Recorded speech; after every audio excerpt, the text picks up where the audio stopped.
Welcome to another live stream. It is Wednesday, April 16th, 2025.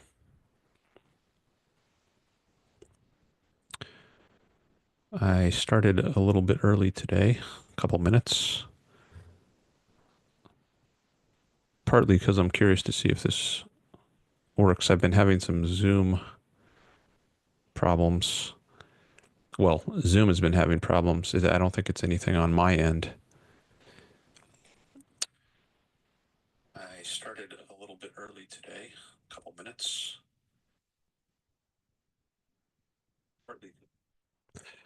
As I mentioned in the chat, I originally was going to start streaming at 12:30 Pacific, but then because of Zoom problems, I delayed it till 1 p.m. Pacific.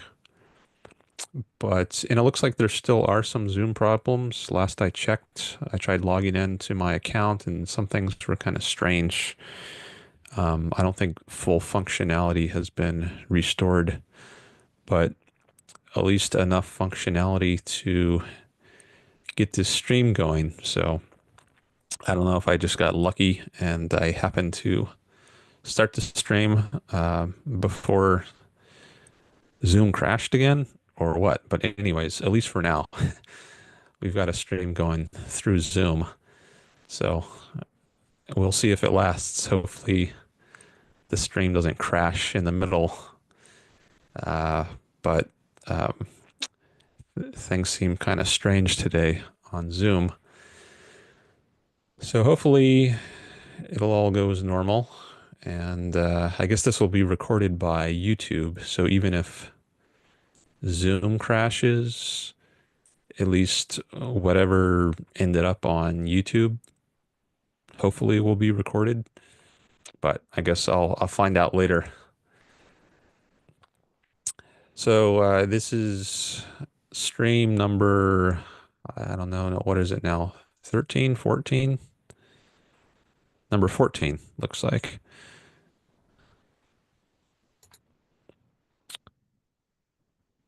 April 16th, 2025. I don't know if I already said that at the beginning and it was caught on, I don't know if that was recorded because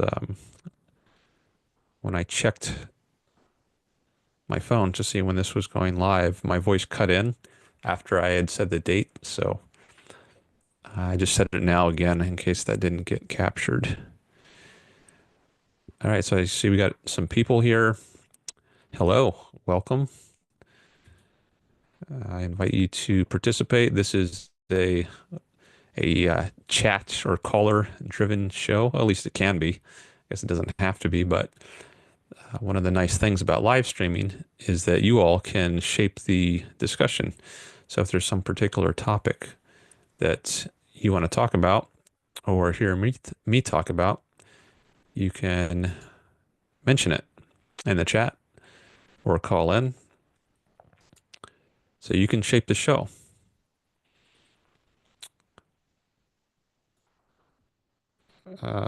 Let's see. Um, Someone has just made a chat message. Nidal against the herd. Hi, I don't recognize you. Maybe you're new to my channel. Oh, welcome. He says, hello, what topic for this live stream? So I don't have a topic prepared. I let you bring the topics. So I do have a general perspective, which is Ayn Rand's philosophy.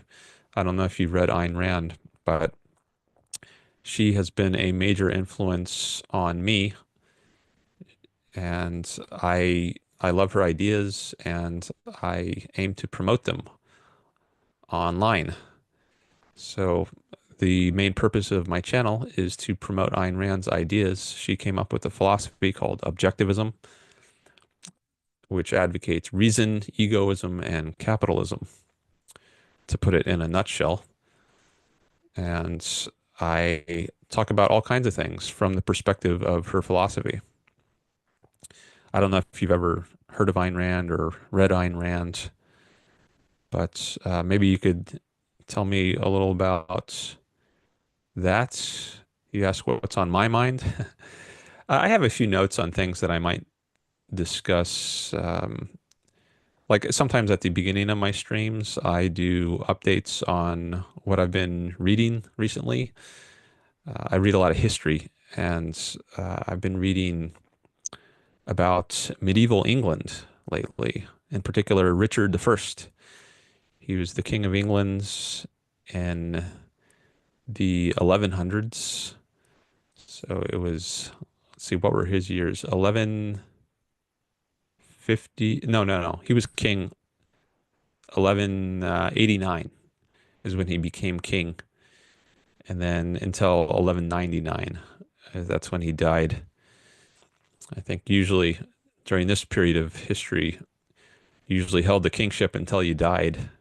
It's not like you had a period that was set for 4 years like the presidency in the US today.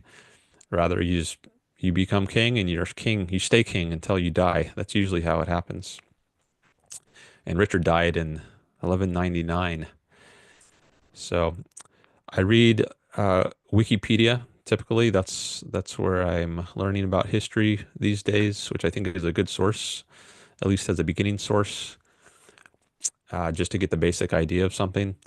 So I've been reading Wikipedia, and I just finished today the article on Richard the First. After him, I will go to, actually, I'll probably read about his wife, Queen Berengaria of Navarre. I think that's how you say her name. And then I'll go to John the First, who is the next king of England. He's the one who signed the Magna Carta. Okay. All right. Nidal against the herd says, I'm new to objectivism. I found it through Ayn Rand Center video. Oh, Ayn Rand Center video. Okay. Maybe you mean the Ayn Rand Center UK. Their commentary on political issues resonates with me. So I've been curious about the philosophy. Okay. I see we got Darwin here too. Let me just see if I can pop out this chat window so I can.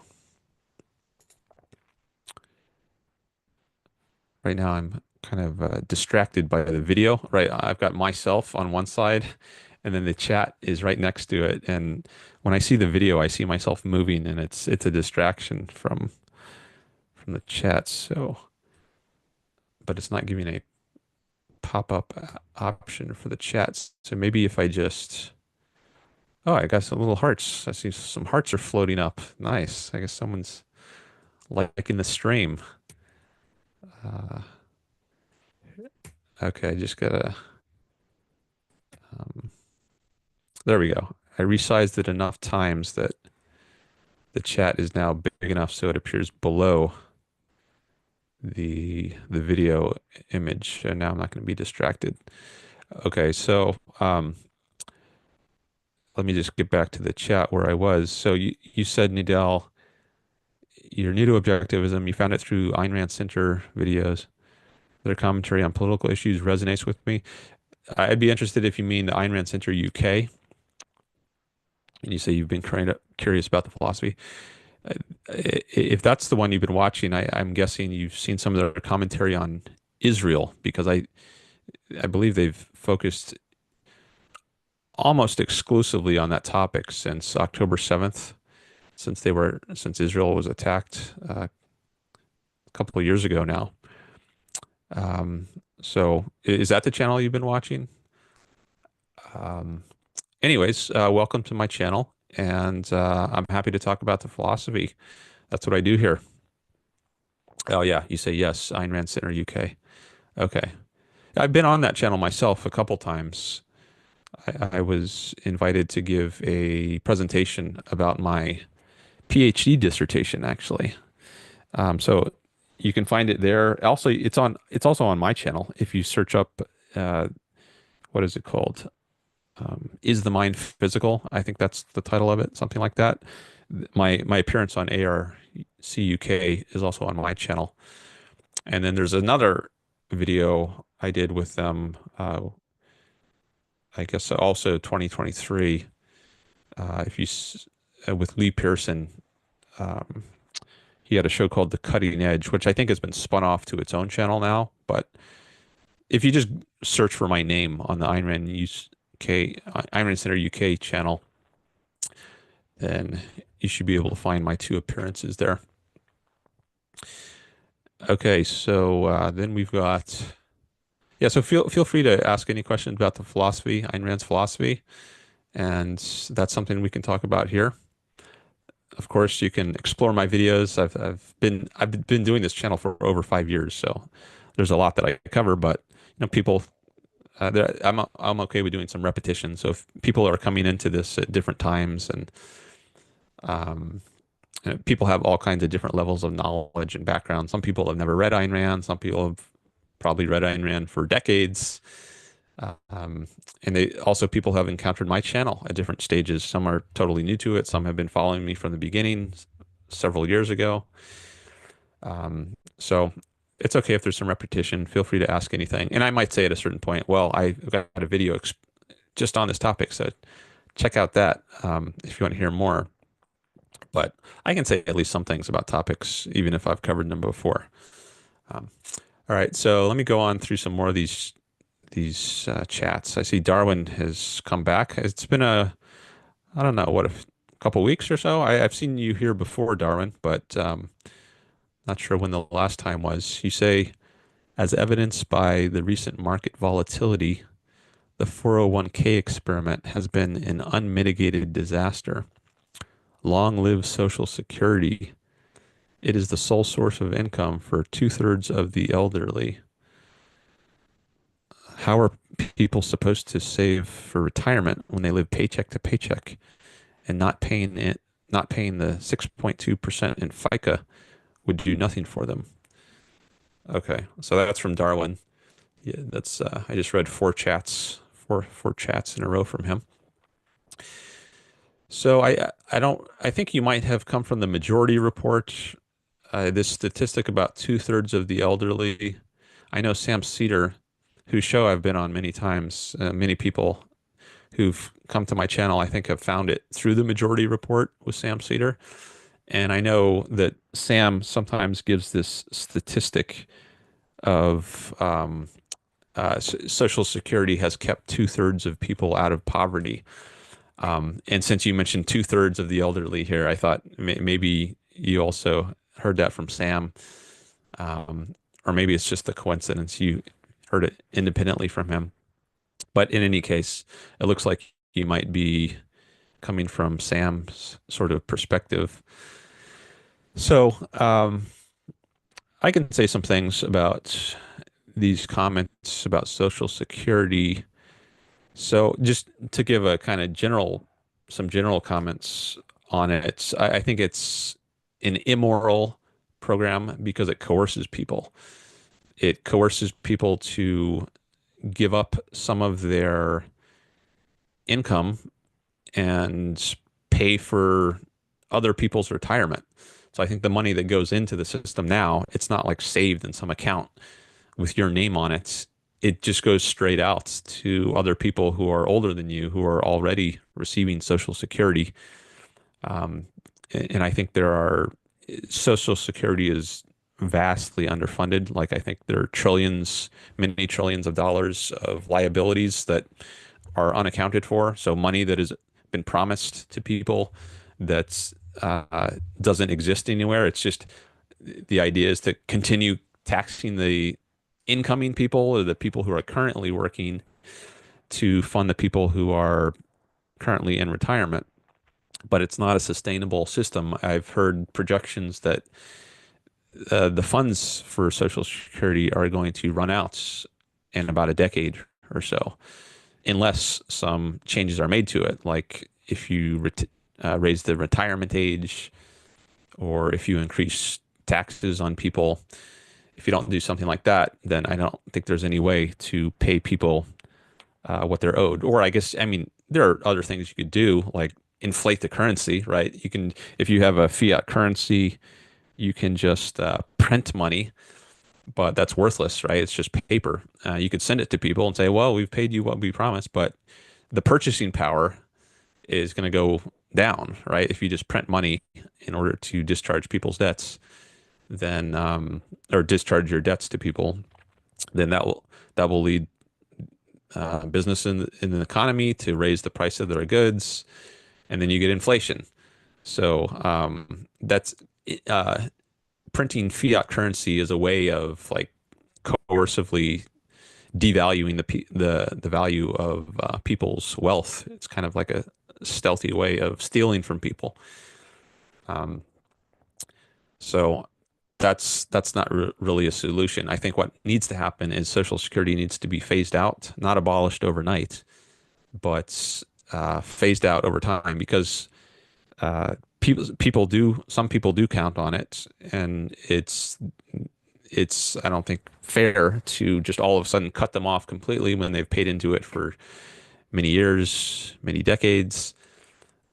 So if people are already dependent on it, they're in retirement, then I think maybe the best thing to do is just continue giving them what they've been getting. But for people who are just entering the system, who are say 18 years old and they're just starting, maybe for those people, they should not have to pay into it at all, so that they don't get taxed. But by the same token, they don't get benefits. They're not promised any benefits when they retire, so they have to just start saving now for their retirements and be responsible, which is how I think it should have been all along. I don't. It's never right to force people to pay into a system. It should be up to their voluntary choice. That's part of my philosophy, which I've learned from Ayn Rand. It's a philosophy of freedom, not force. Coercing people is a bad thing. It doesn't respect their individual rights. And that's why it's an immoral system. Just as you don't have a right to go mug someone on the street, likewise, you don't have a right to mug them by using the government as your middleman, outsourcing your dirty work to them, and saying, "Hey, you better support my retirement, or else you're going to go to jail."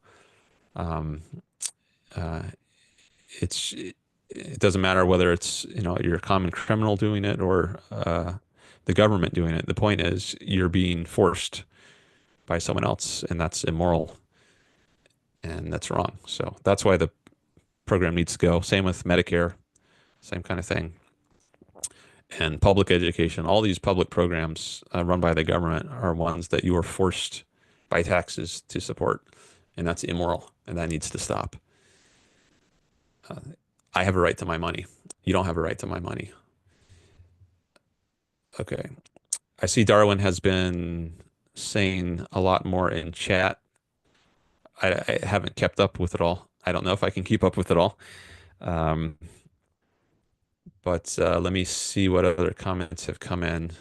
Sometimes I'll just look at one or two comments and then I'll go on for a while, like I have just now been doing. Um, but I can't keep looking at the chat continuously because then I just can't hold a train of thought in mind. So I'll just have to take a little bit, comment on that, and then after I um, say what I want to say about that, then I'll look back at the chat and see what new stuff has come in. And I invite other people to join in too. So I try to spread the time around somewhat, and instead of just spending all my time engaging with one person, if other people want to jump in, feel free to make comments as well, and I'll try to reply to you as well. But so far, it looks like it's just been Darwin and Nidal, so I'm engaging with them. And also the phone line is open, so I've pinned in the chat the link to the Zoom call is so if anyone wants to call in, feel free to just click on that link, and hopefully it'll work. As I mentioned, there was some problems with Zoom. But it looks like those have been resolved, or at least resolved enough so that you can make a live call now. So we can at least try it. So if you want to call in, just click that link. All right. But let me now look at some more of these chats.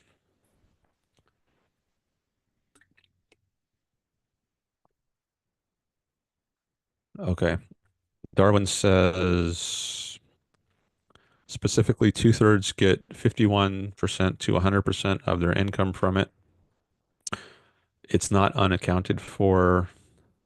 The Social Security Trust Fund is running out of money if we do nothing. Retirees will still receive 80% of benefits. Okay. Well, maybe current retirees will. I don't know. I haven't looked into the numbers, but eventually, um, I don't know if maybe they'll receive even less. And maybe, Greece, I think, had a problem with their retirement system. And I don't know if there were riots. This was like, I don't know, maybe 10 years ago or something. And then they had to get bailed out, or they did get bailed out by Germany, I think. Um, Hopefully the US won't get into a system like that where people are rioting. Darwin says all you'd have to do is remove the cap, income above about 177,000 doesn't get touched by FICA. Okay, so tax people more. That's the idea. Violate their rights more. Confiscate even more of their income. Quite an easy fix, you say, Darwin. Yeah, sure. Just steal more of people's money. Easy fix. People are going to love that, right? Well, I'm not going to love that, right? You don't have a right to my money. You can't just say, oh, well, just take more of Dan's money or Bill Gates's money or Jeff Bezos's money. That's an easy fix. Just confiscate their money. Is that really the kind of society that's good for people? Where, and if other people they run out of their loot, they run out of their um, ability to live as parasites on others, so we'll just loot them some more. I think that's a very bad, parasitical, immoral approach, and that needs to stop. Um, okay, so then we got some more comments from. Well, let me finish up. Let me read a little more Darwin's. Read these a little bit out of order since I'm already talking about Darwin's comments, and then I'll come back to Nidal's comments. So Darwin says we are coerced by everything being enclosed in the technical sense, i.e., enclosure. I only have a vague idea of what you mean by that. Um, I debated a communist a few years ago, and he talked about enclosures in England. I don't know if that's the sort of thing you're referring to. It also came up in one of my calls with the Majority Report. Uh, but anyways, you say we're coerced by everything being enclosed. Maybe you could expand on what you mean. But I don't think coercion it has to be, I don't think it has to be part of a social system. I think it's appropriate for there to be a police and a military, and they use coercion, but they use, well, I don't know if it should be called coercion because it's retaliatory force. This is the key distinction. Um, so force can only be used in retaliation. That's an appropriate use of force. Like if someone punches you just randomly, that would be an initiation of force. But if you then punch them back to protect yourself, that would be retaliatory force. Retaliatory force can be justified. It's initiating force that's wrong. And that's usually what I mean by coercion. When I say it's bad to coerce people, what I mean, it's bad to initiate force. So the government just threats are also that counts as initiating force. Someone points a gun at you and says your money or your life. That's an initiation of force, even though it's just a threat of force. He may not have actually pulled the trigger, but he's using force or he's threatening force to get you to act differently than you otherwise would have acted, and that's a violation of your rights. And the government does that when it says you must pay taxes or you're going to be hauled off to jail. That's a threat of force. Um, so I think it is appropriate for the government to use force, but only retaliatory force, not initiating force or threatening people with force. Then Darwin says, no, its future retirees will receive 80% if we do literally nothing um, forever. Is that supposed to last forever? You say Social Security is the most popular program. I don't know about that, but it doesn't matter. It doesn't matter if something is popular. What matters is if it respects rights. So it might be that slavery is popular, right? Does that justify it? Back in the early days of the United States, maybe it was very popular to allow enslaving the enslavement of blacks. Maybe a vast majority of people wanted that. Does that make it okay? No, it doesn't. It's a violation of people's rights. I think mob rule is bad. Just because a bunch of people want something doesn't make it right. Socrates was voted to death in ancient Athens, right? A majority of the Athenian assembly was annoyed that he was going around Athens and allegedly corrupting the youth. In fact, he was exercising his freedom of speech. Um, so just because a lot of people want something doesn't mean it's okay. Darwin says, yes, you live in a society. If you receive fire, police, clean water, etc., you must pay in. Doesn't have to be that way. It can all be voluntary. And I've got videos on my channel addressing those issues. There's one video that's called How to Fund the Government Without Taxes. So I recommend watching that. It's not the only one. I also have one on, I think it's called something like How to Fund the Police or Voluntary Funding of Police, Firefighting, and uh, something else. I forget. Um, Maybe military. But anyways, I have videos on this subject. You don't need to coerce people to have these things. And the fact that you live in society doesn't mean you need to coerce people. Actually, it's a better society if you don't, if it's a voluntary society. Uh, Darwin says, you can say it's immoral all you like. It's effective. Uh, no, I think it's much better.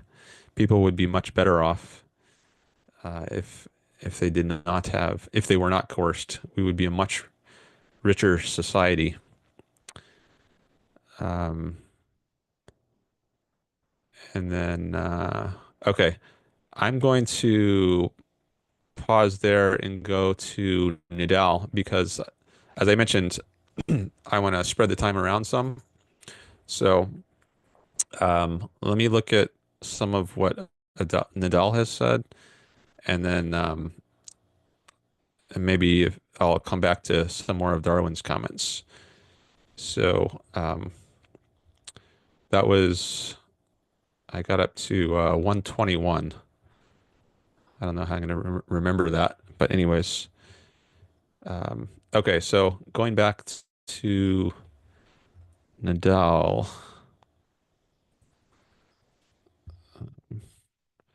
Thanks for your patience. And thanks for your likes too. I see we got some likes. I appreciate that. If you're here watching the stream and you like the stream, I'd appreciate if you like it. So that'll help the algorithm promote this video and it will help my channel grow.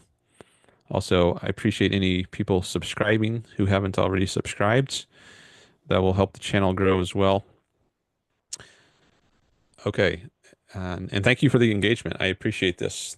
Um, so as back up to Nidal at 1:14 p.m. Pacific. He says, objectivism assumes that reason is the key to understanding reality, but human cognition is inherently biased. Isn't it naive to think that we can completely separate ourselves from our biases? Okay. Well, I would question your assumption there that human cognition is inherently biased. I don't think it is. it might be biased, but I don't think it's inherently biased. In other words, I don't think it has to be biased. It, we can monitor our own thought process and through introspection and observe whether we're being swayed by emotion or whether we are in control of our thought process. And that's just something that you can monitor and you can control. Um, so uh, I wouldn't say cognition is inherently biased. Um, Also, there's a kind of self-refutation aspect of this issue. Like if you think cognition is inherently biased, then that does that mean the statement you just make is inherently biased? Like the view that we are inherently biased is itself inherently biased? Well, if so, then maybe we should just throw it out and not consider it, because that statement itself is biased. Um, so it, I think it's sort of self-refuting if you say everything is biased, because then that applies to the view that everything is biased, that itself is biased, and then to say it's biased is kind of a way of saying it's not rational. Um, well, if that's the case, then we shouldn't really take it seriously, right? Why should I just believe someone's biased view? I want to know what's actually true, not when someone is just biased to believe is true. So there has to be some kind of contrast to uh, what is biased in order to give meaning to the idea. If everything were biased, then it's like a fish swimming in water, right? It wouldn't even know that there's water, because it has nothing to contrast it with. Maybe if it jumps out of the water for a minute and sees there's some air, then he goes back in the water and say, "Oh, now I know what water is. I had been swimming in it all along, but I never realized it until I experienced something different from water." Likewise, if everything is biased, you won't really know until you've experienced something that is not biased, in contrast with which you can recognize something else as biased. So the very idea that everything is biased, I think, is incoherent. Um, and you only reach this idea of bias in the first place because you've experienced something that is not biased, in contrast with which you then later learned, oh, okay, this is a biased way of looking at something. So um, those are some initial thoughts on this comment. Um, isn't it naive to think that we can completely separate ourselves from our biases? No, I don't think it's naive. I think it's true. Um, I mean, there's more that could be said about this, but I think just as some initial thoughts on that, that's what I would say. Let me go on to your next comment. You say, oh, I guess this is a continuation, so maybe I should go back a bit and then read it, because you have a limited number of characters for the comments, so I guess you can't put everything into one comment. So you say, isn't it naive to think that we can completely separate ourselves from our biases and arrive at, quote, objective, unquote, knowledge? Isn't every perception of reality shaped by personal experience? Okay. So I guess I already at least somewhat addressed that. Um,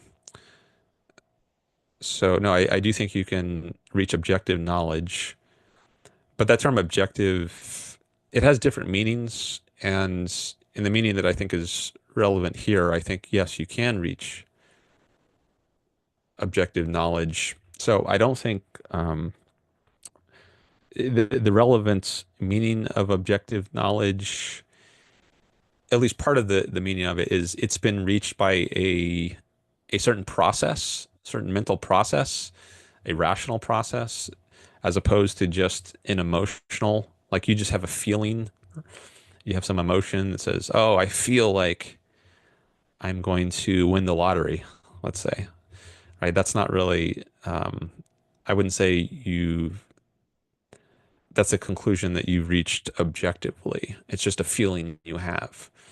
Now, if you've I don't know, done some kind of mathematical computation, like, I don't know, let's say you've bought 99.9% of the lottery tickets, and then you say, um, I have a good feeling I'm going to win the lottery. Well, there, it's not just some random hunch or intuition, uh, to use that term, that you might have. It's actually based on some facts, right? You bought the vast majority of the tickets. So then if you feel like you're going to win, then, well, maybe you could say that's an objective knowledge. Well, it's still, there's a possibility that you won't have the winning ticket, but you could at least say, um, I think it's very, very likely that I'm going to win. And you could claim that's knowledge, right? I know that it's very likely I will win because I bought the vast majority of tickets. That is actually based on something. Whereas if you have only bought one ticket and there are, hundreds of millions of people playing the lottery, and then you say, I feel like it's very likely I'm going to win. Well, that would not be objective. That I think that would be subjective, just based on a feeling. So if there's some kind of method based on facts that you use to reach a conclusion, then you can claim it's objective. And there's more technical things I could go into on what objectivity is, but um, on a first pass, I would say that about um, what you say there. And then you say, isn't every perception of reality shaped by personal experience? No. Actually, there's a distinction between perception and conception, and perception is not affected by your ideas. So it's just physiological.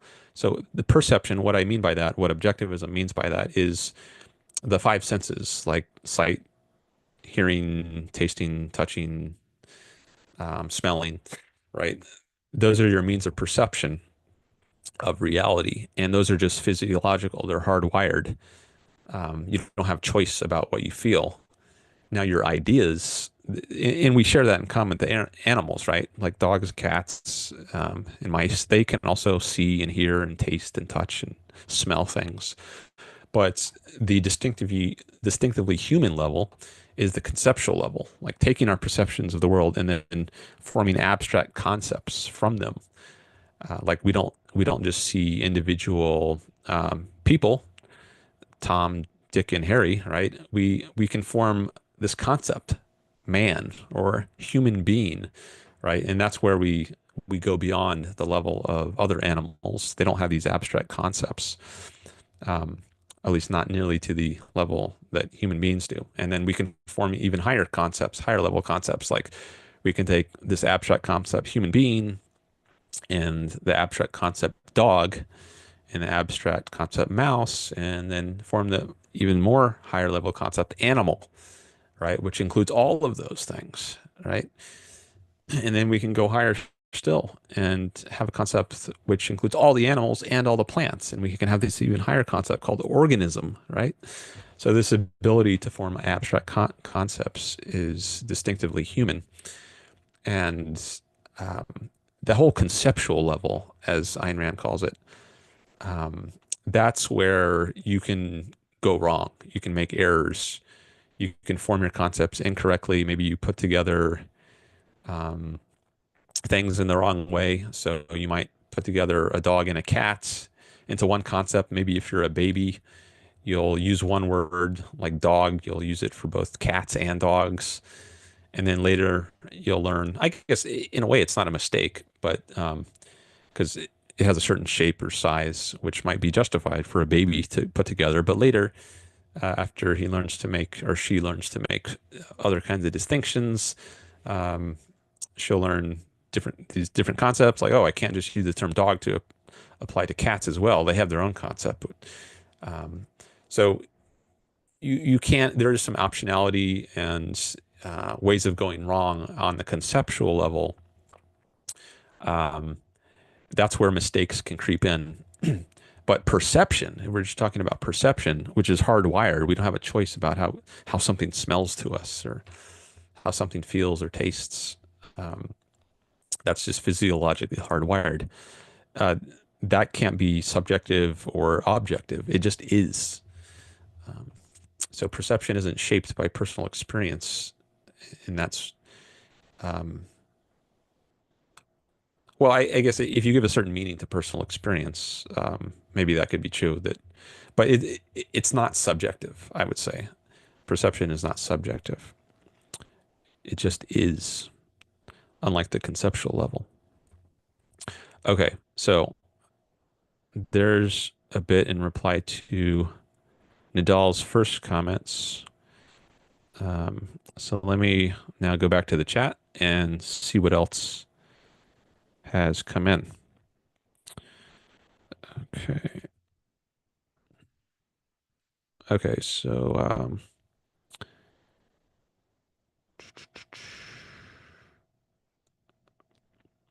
okay, so back to, are there any new people in the chat, or is it, oh, Zherka Pill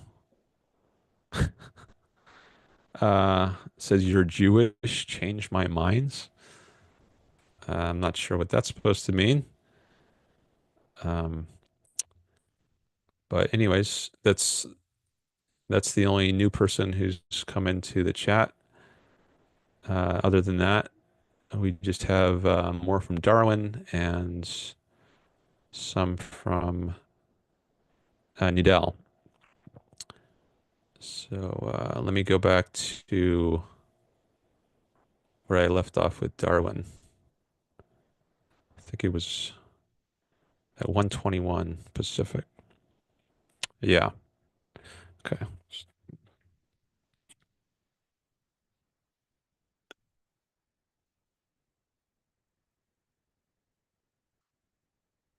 So Darwin says um, Social Security is effective and prevents suffering for the greatest number. I know you abhor consequentialism. Well, I'm not sure why you say that. I do think consequences matter, but I think the consequences of having Social Security are bad, and the consequences of respecting people's freedom are good. So, um, consequences do matter, but I think that the consequences of Social Security are different than you think they are. Um, then you say, thus, we must seek employment. Social Security is not slavery. That's what's called a false analogy. Well, I don't know if I called it slavery, but I think there's at least something analogous or some element of slavery that's present in taxes. So, what's wrong with slavery? Well, you're coercing someone. You're not allowing them to act on their own judgment. And if you have to spend, let's say, you're taxed at 100%, right, to finance, to fund other people's lives, like communism, a communist society, let's say, and there's total abolition of private property. Um, Now, is that slavery? Um, you're forced to live for the collective, for someone other than yourself? You don't have control over property of your own. Um,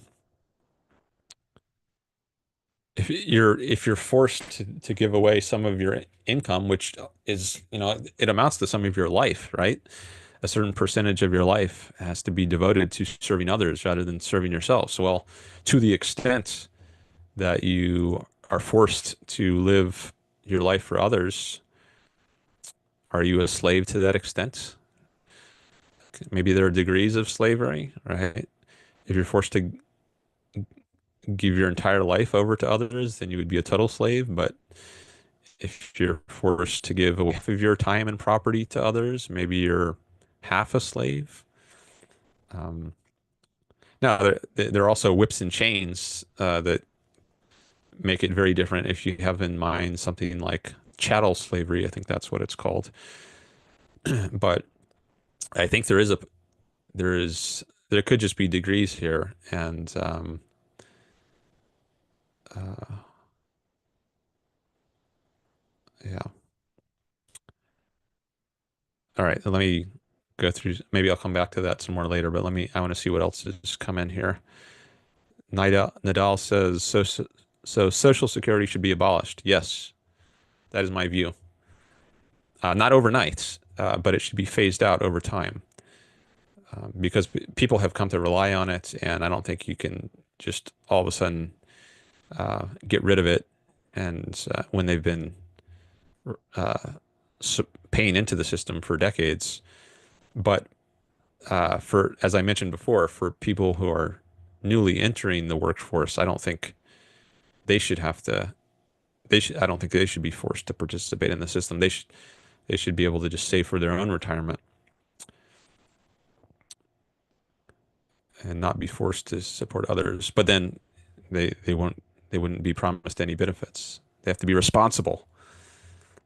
Um, Darwin says actively oppressing them under this rubric, they should sit and take it. Of course, this doesn't justify terrorism. I'm not sure what you're referring to there. Because sometimes comments come in, referring to something other than what I have just been talking about, and I don't know what the context is, so I'm not sure what you're referring to there. Um, where are we? You have no argument. Darwin says you have no arguments other than Israel has a right to exist. Oh, you're talking about Israel in the previous comment, I guess. As shown by genomics and archaeology, a large portion of Palestinians descends from lineages that have existed in the Levant since the Canaanites. As a result, the denial of indigeneity serves the purpose of Palestinian erasure. Why are families from the Nakba not allowed to return? They have deeds. They were stewards of the lands.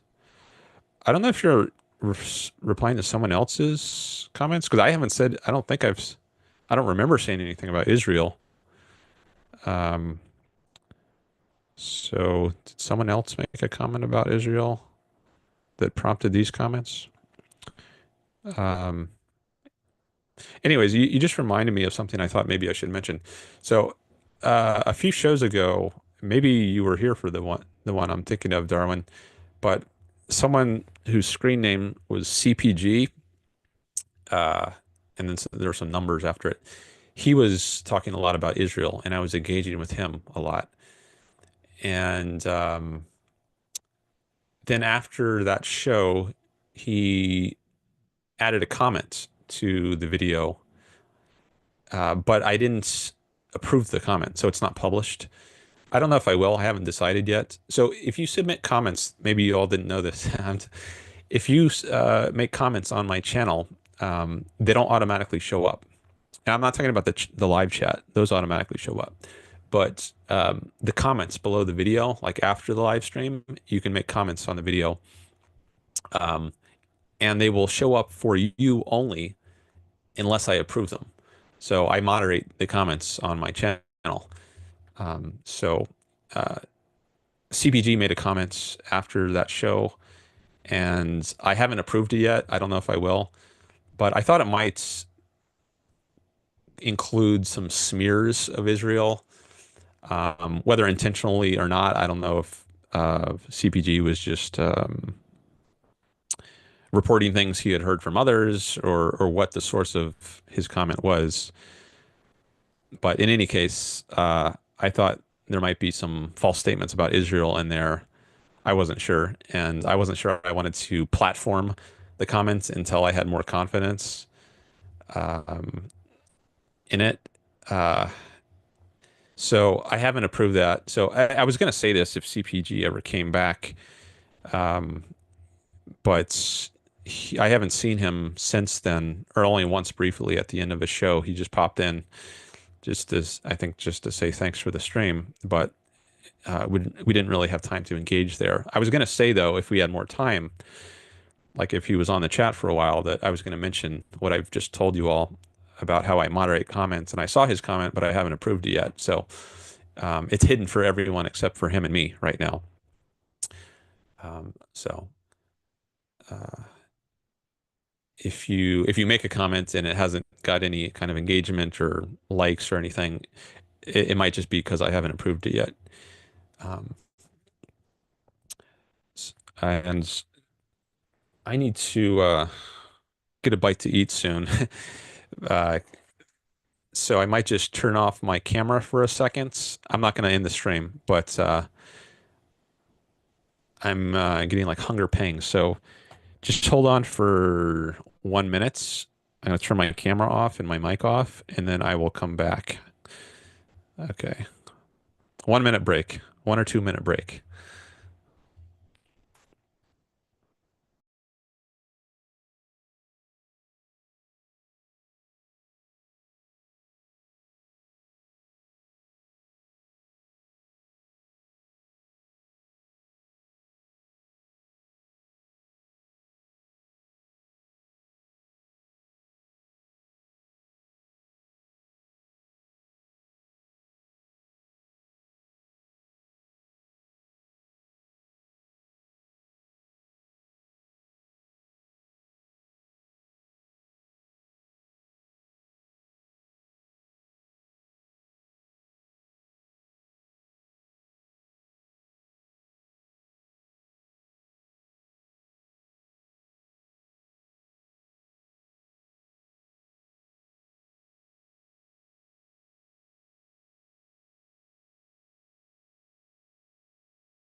Okay, I am back.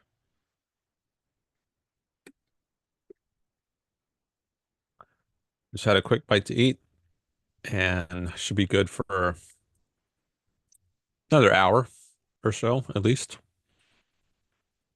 I'm not sure how long I'm going to be on, but um,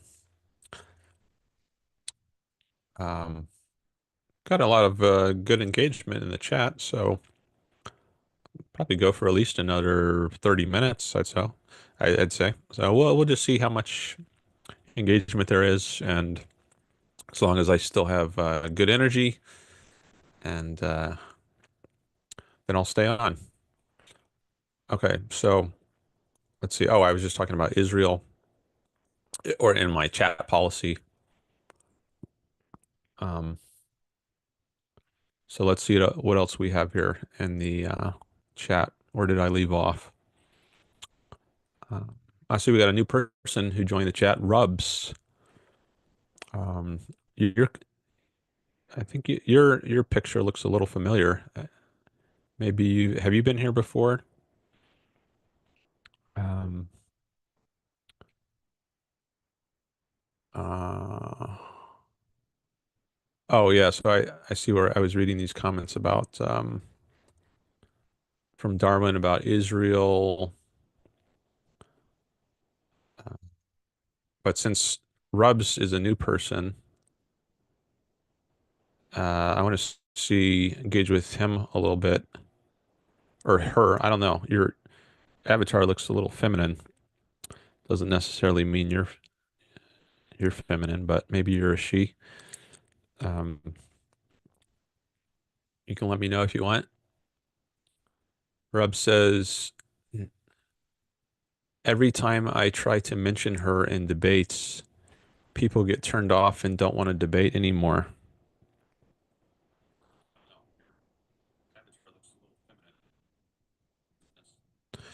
Are you talking about Ayn Rand's? I don't know what the context is. That's the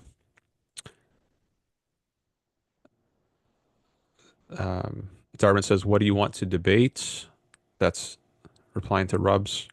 Then Rub says, mainly ideas that the topic is how a free market and privatized society will come out as more successful.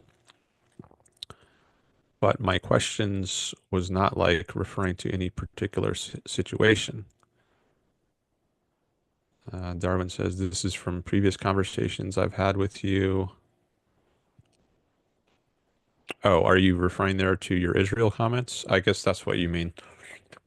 Um, you didn't just, I thought maybe they were just kind of out of the blue, but you're saying your comments about Israel were building on previous conversations we've had. Okay, I guess that's what you mean. Um, and then, okay, so I guess there's not a particular question for me from Rubs. So um, I guess he or she is just engaging with other people in the chat. So now I'll just go back to some of these comments from Darwin about Israel, I guess. I think that's where I left off. Um, so they start, looks like around 126. He says, you have no arguments other than Israel has a right to exist. As shown by genomics and archaeology, a large portion of Palestinians descend from lineages that have existed in the Levant since the Canaanites. Okay, I don't think the issue is the history. Uh, certainly not going back that far as compared to just what is the nature of the people right now. Like, do they want to exterminate Jews? I know it's part of Hamas's charter. I've heard that they want to basically exterminate the Jews, push them into the sea, from the river to the sea. Isn't that part of that, the meaning of that statement? The Mediterranean Sea, from the Jordan River to the Mediterranean Sea. But the Israelis don't want to exterminate the Arabs or the Palestinians. Um, as I've mentioned in previous shows, um, you don't have to be Jewish to be in the Israeli parliament even. I think there are some Arabs. I don't know about Palestinians, but you don't have to be Jewish to be in the parliament. People have rights, certainly more rights than exist in the surrounding countries, where if you're Jewish, you probably not safe to go. Um, so, so I don't think you have to go back to like biblical era history uh, to make an assessment here. Just look at right now. How do the respective countries treat people um, in their jurisdiction? Um, which is not to say Israel is perfect, but I think it's better than the countries surrounding it. And then Darwin says, um, oh, we got a new person. Agosti, welcome. Uh, you say, hi, Dan. Does the term objectivist only apply to people who are explicitly convinced by objectivism? Or does it apply to people's philosophy and nothing more? Greetings from the Netherlands, he says. Cool. Someone from the Netherlands. I think that's new. I remember someone from Belgium came on the chat once, and someone from Sweden, but you're the first I remember from the Netherlands. Nice. All right, so since we got a new person in here, I want to engage some with him. Okay, so does the term, I'm looking at my phone here. That's why, because on my laptop, I've got the last part of the chat where I left off, which is kind of, it's like 30 minutes ago. But if I look on a different on my phone, it's scrolled to the bottom so I can see the most recent chat. So that's why I'm looking at different places, and I go to the most recent place, and I see that's where I saw Agosti has come in. So let me spend a little time on his questions. Does the term objectivist only apply to people who are explicitly convinced by objectivism, or does it apply to people's philosophy and nothing more? I think there probably has to be explicit agreement with objectivism. Like I'm not sure you could be an implicit objectivist. There's just so much to the philosophy. Um, there's a question also of like, exactly what does it take to be an objectivist? And I don't claim to have a thoroughly worked out answer to that. But sometimes I've heard it put by other people, other objectivist philosophers or intellectuals, like if you agree with the essentials of the philosophy, that then you can call someone an objectivist. But then what are the essentials of the philosophy?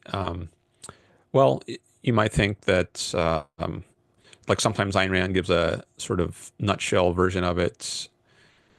Like there's this, my philosophy in essence is the view of man as a heroic being with happiness as the highest moral purpose of his life and productive achievement as his noblest activity and reason as his only absolute. Something like that. I probably didn't get the quote exactly right, but she gives this very brief, condensed statement of her philosophy in essence. So you might think if you agree with those points of it, at least, then you could call yourself an objectivist. Um, but if you're writing an article or a book on what is an objectivist, maybe you would want to refine that to some extent. But you might think like if you agree with like if you break philosophy down into its main branches, epistemology, metaphysics, ethics, politics, aesthetics, at least that's how objectivists often break down philosophy into its five sub subparts or branches. You might think, well, if you hold certain views in each of those, then those together, then you could call yourself an objectivist. Like in metaphysics, the basic view of the world or reality. If you think there's just one world, and there's not like a supernatural realm or being like God. So if you have a secular view of the world, uh, that would be a requirement of being an objectivist, as well as, say, an epistemology, your view of knowledge. If you think that the only way to acquire knowledge is to follow reason and the evidence of your senses, as opposed to faith or just going by your feelings, well, then maybe you could say you've got the objectivist view of epistemology, going by reason. But then also in ethics, there's certain things which are very important, like egoism. If you're an altruist, I think you hold that the purpose of life should be to serve others, and I don't think that's consistent with objectivism. You need to be an egoist and think that the proper way, the moral way to live is to live for your own sake, pursue your own happiness and well-being as the fundamental purpose. Now that's compatible with having good relationships with others.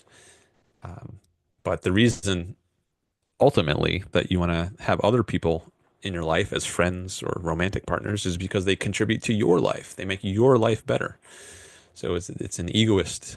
There's an egoist reason for having good relationships with other people. What makes them good is that they benefit you ultimately.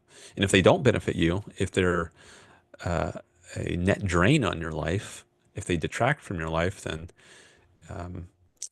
the moral thing to do is to somehow distance yourself from them. Maybe cut them out completely or maybe partially, depending on the situation. But you want to have people who add to your life and don't just make it worse. They should make it better. So egoism in ethics, and you could get much more fine-grained about that. You know, Ayn Rand has a list of 7 virtues that make up the egoist ethics: independence, integrity, productiveness, etc.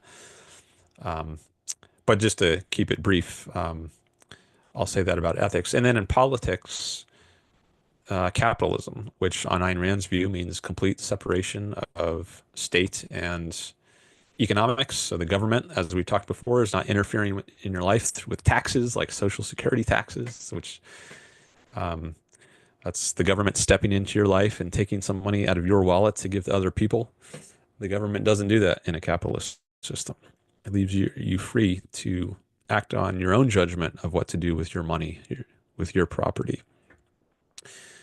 And there's a lot more I could say about politics, but let me just quickly go on to aesthetics, which is probably the branch of philosophy I talk least about on my channel. But Ayn Rand, she's an artist herself, and she wrote a book on aesthetics, especially the aesthetics of literature.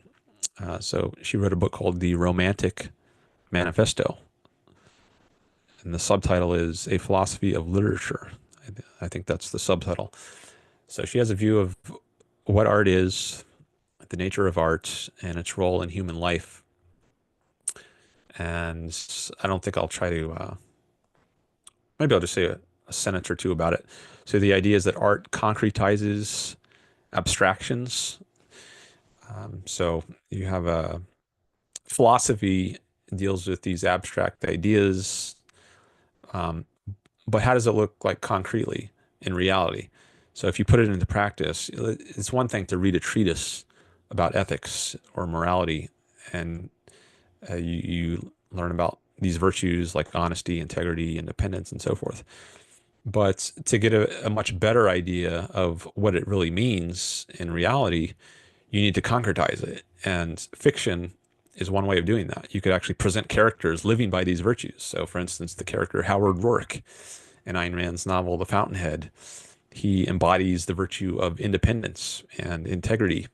And you can read his story, follow his, and that'll give you a much better sense of what does this abstract philosophy mean if you try to apply it concretely in reality.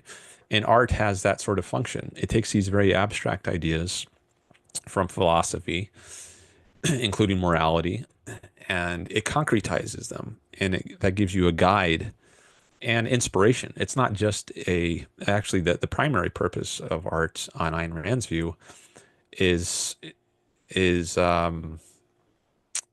the aesthetic experience itself. It's not for something beyond itself. It can teach you something, and I think there's a tremendous amount that you can learn from art, and that Ayn Rand's art in particular can teach you. There's a lot you can learn from it, but the primary purpose of it is not didactic. In other words, it's not to teach. It's just to give you the enjoyment of experiencing her sort of universe, her worldview.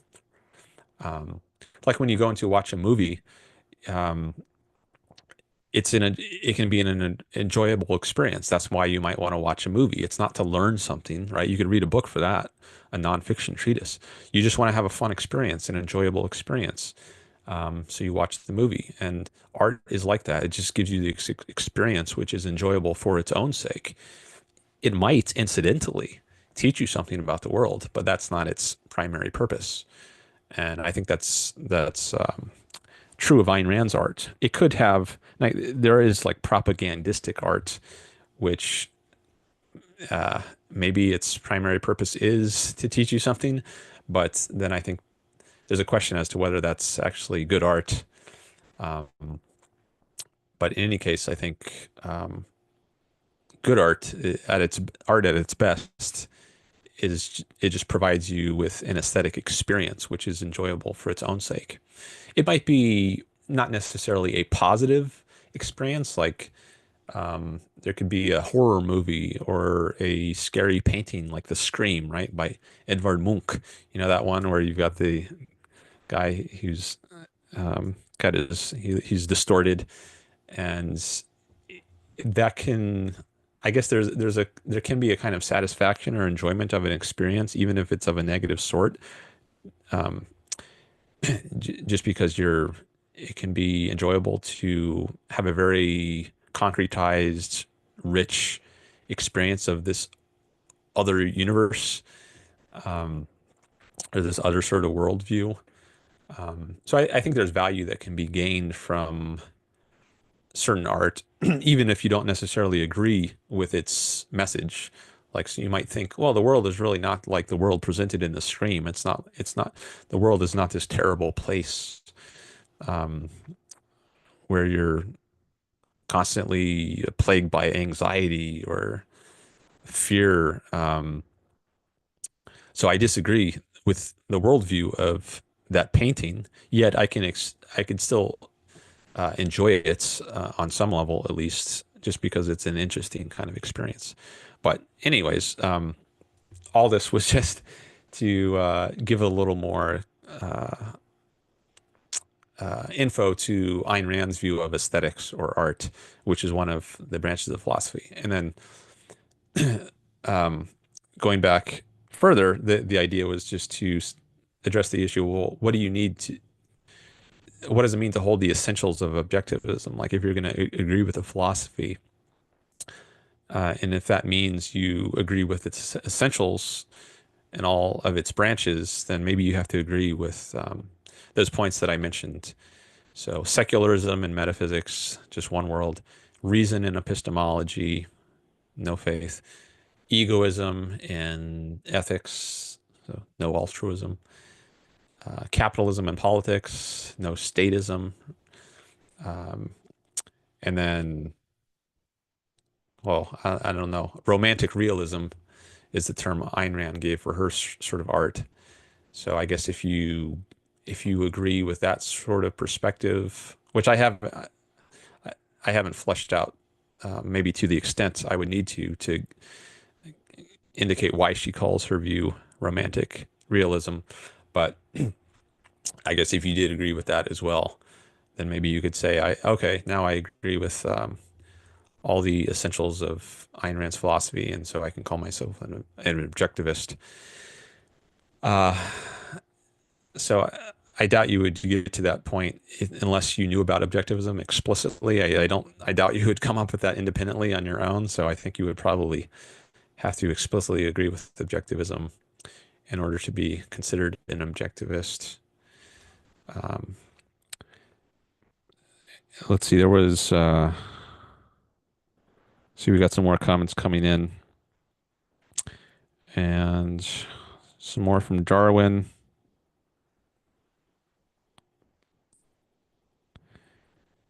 So that was AGOSTI that I was just engaging with.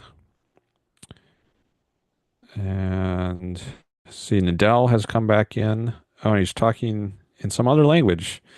Is that Dutch? Um, I don't know what language that is, Nidal. Luc j'étais au monte. Is that French? I don't know French. Um, Spanish is the only language other than English that I know some of. I mean, I know a few words here and there in various languages, but um, Spanish is the only one that I have beyond just a few words here and there. Um, that's not a civil rights issue. That's asymmetric warfare, says Nidal. And then I guess he's replying to Darwin. And Agosti looks like he's also talking. I guess he's talking in Dutch back to Nidal. Yeah, okay. He just came in and said that was Dutch, yes. And Agosti says, thank you for the answer, Dan. You're welcome. Thank you for the question. I appreciate your presence and your engagements and your question. That's what I'm here for. Okay, looks like Darwin, Nidal is going back and forth with Darwin on Israel, looks like. Okay. Okay, when did I start? I think I started streaming about 1 o'clock, so it's been an hour and 15 minutes about. I'll stay on for at least another 15 minutes until 2:30 Pacific, and then depending on what kind of engagement, maybe I'll stay longer, but I'll be here at least for another 15 minutes. Let me just check my analytics, see how that looks. I like to sometimes see how many people have come by. Oh, we got over 40 people, looks like, have dropped by at some point. Uh, nice. All right. So we got 6 people here in the chat, and I guess no one has come on to the Zoom call yet.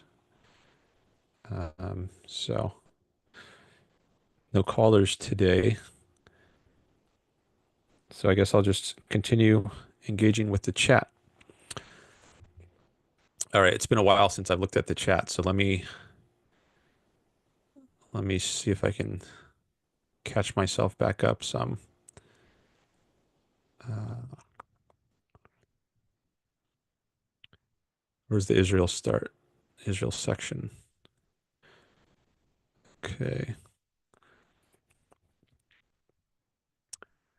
Yeah, there was some comment from Darwin at 1:30. I think that's about where I left off.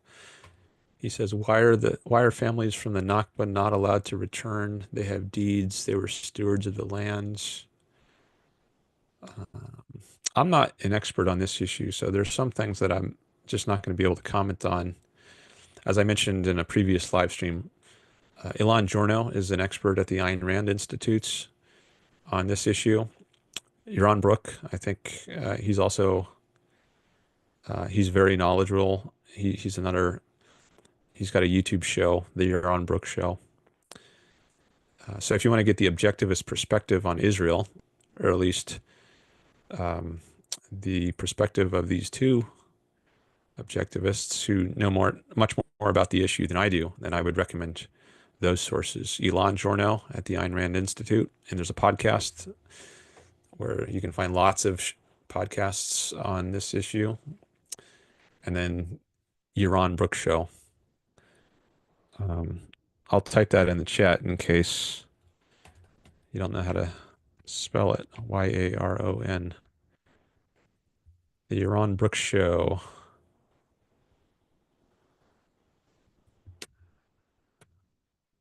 Well, instead of just writing that, I'll make a complete sentence. I'll say for more on uh, the for more on Israel from an objectivist perspective. See Alon Giorno at the Ayn Rand Institute and the Yaron Brook Show. Maybe I should say for more on Israel from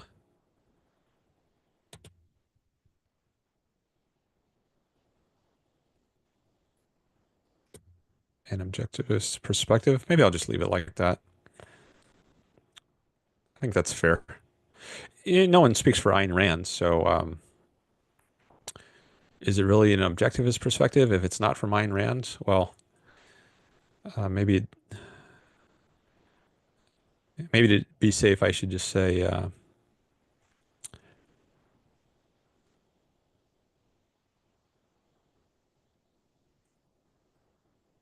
for more on Israel from some objectivists.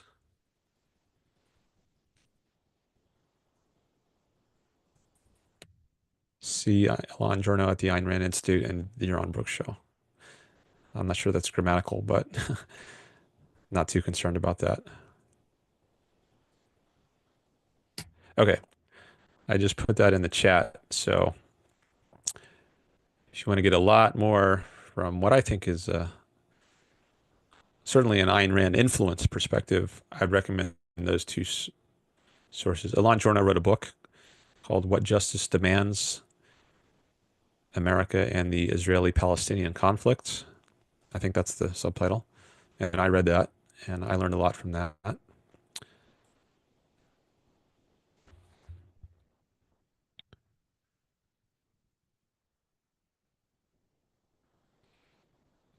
Okay. But let me see if there's anything I can say um, as a non-expert on this issue. Uh, um, so let me read through some more of these chats. You say, Darwin says, the difference is your conception of property rights doesn't extend to these people. The establishment of Israel was coercive under your rubric. I'm not sure if you're referring to me or Nidal or somebody else. Um, the UN gave 7% of the population, 56% of the lands. There's a video on the Ayn Rand Institute's channel. I'm not sure what what it's titled, but I think it's the most viewed video on their channel. It has like over 2 million views, I think. Maybe over 3 million now. But it addresses this map, which it became something of a meme online, I guess, where it shows like this shrinking uh, area of lands that's the Palestinians held, and then growing area of lands that the Israelis held. And I guess the point of the video is that this series of maps gives a misleading, distorted understanding of the history of what actually happened. So you might be interested in reading or in watching that video. If you just go to the Ayn Rand Institute's YouTube channel and sort the videos by popular, the most popular, then I think this one will probably appear at the top. And so that's the easy way to find the video. And I think the thumbnail for the video shows the four images of the map over time. And actually, Elon Journo is in that video. He's the author of that book I mentioned a minute ago, the What Justice Demands, and he's speaking with another person at the Ayn Rand Institute, Nikos Sotirakopoulos, something like that is the last name. So they have a conversation about that issue, which you might be interested in checking out. Okay, then, so Nidal says to Darwin, the surrounding Arab states rejected partition and started a war, and actions have consequences.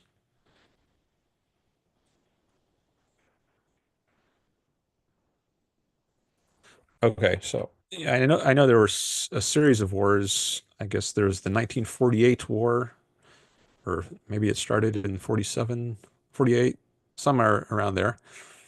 And I guess there was going to be some partition plan, which the UN proposed, but it was rejected, at least by the Arab side or something. I don't know.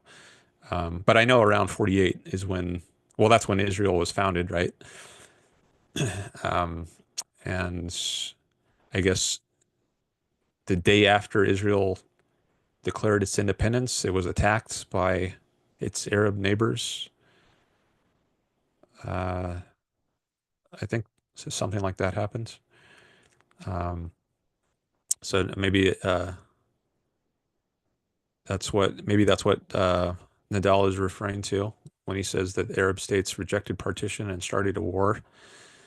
And then Darwin says back to Nidal, that's quite collectivist because Arab nations, quote, started a war, unquote, against the unjust establishment.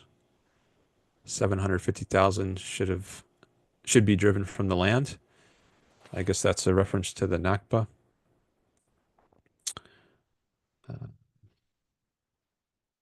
and then Nidal says to Darwin, the UN proposed a partition, not a gift.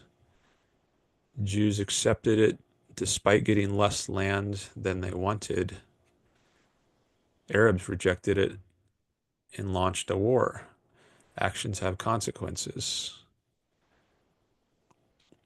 And then Darwin says, why should the European Jews, although their plight was terrible, not be repatriated by European powers who caused their suffering? I think I've heard that the Jews had a problem getting accepted by other countries, even the United States. I know the United States' immigration law, I think, is terrible right now and has been for a long time, many decades. And I don't know if the Jews were free to immigrate to uh,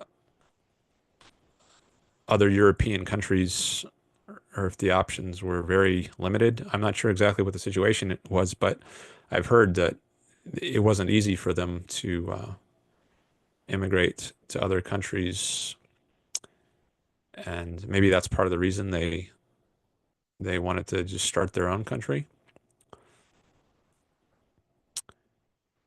Okay, and then Darwin says to Nidal, regardless about the establishment of Israel, the occupation since 1967 is comically immoral.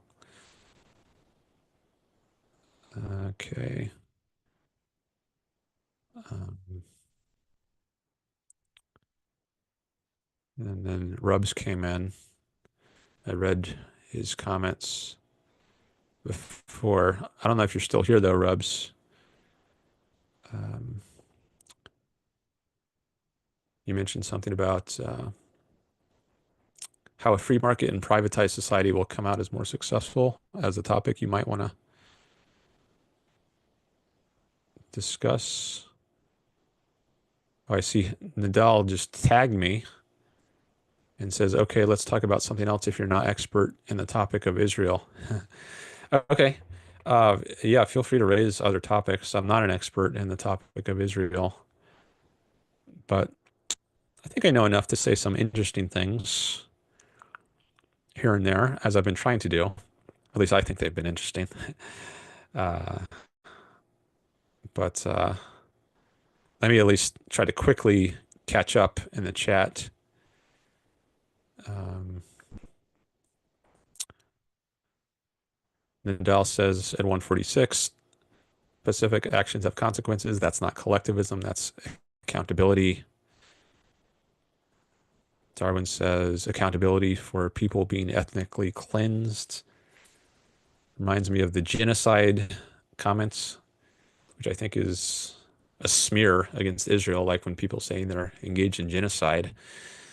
Um, I think that's a smear. I don't think they're trying to exterminate non-Israelis or non-Jews. Whereas I do think Hamas would like to genocide the Jews. It's in their charter, right? Um, but I think that Israel has been careful, maybe overly careful, too careful about uh, avoiding civilian casualties, which are the responsibility of Hamas, I think, in the Gaza war. I think if you're being so careful that it results in more of your own people dying, then I think you're taking the wrong approach. Because I think this is part of Ayn Rand's philosophy. It's good to be egoistic, not sacrifice yourself for the sake of others. So if you have to choose between your own people's lives and that of innocent people, to the extent there are any, and an aggressor country, then it's moral to prioritize the lives of your own citizens and soldiers. And also, I've heard that a lot of the Palestinians, I think a majority, are actually anti-Israel. It's not like they would um, love to get rid of Hamas or something, and they're pro-Israel. No, I think some of them are pleased that Israel got attacked. So there's a real question as to how innocent these non-combatants are. And of course, Hamas hides among the non-combatants, so uses them in effect as enemy shields. But um, I think if those, or sorry, as human shields. So if those people die as when Israel is trying to attack the militants, then the fault lies with the people who are using them as human shields. Darwin says, "River to the sea is coined in the Likud Charter." Um, I guess that's an Israeli charter, the Likud, but I don't know if that's correct. Haven't heard that before. Or maybe the phrase, just the phrase, is coined in the Likud Charter. Okay. And then, okay, there's some comments I saw before. Darwin says, "Do you ever wonder how extremism arises? Why did the ANC engage in necklacing?" I don't know what that is referring to. Is that African National Congress? Um, why did Stern Gang, Haganah, and Ergun commit terrorism? I think those are Israeli military units. There are material causes for extremism. Do you pretend that Palestinians engage in violence in response to nothing, says Darwin.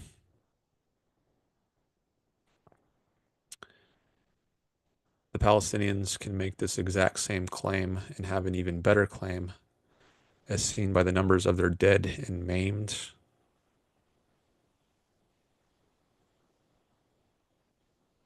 I wonder what you think about October 7th, Darwin. Like, I wonder if you think that was justified. And also, I wonder what you think about Israel versus the countries around it in general. Like, do you think Israel is in general a better country, a more that respects people's rights more, or would you say surrounding countries are better countries that respect people's rights more?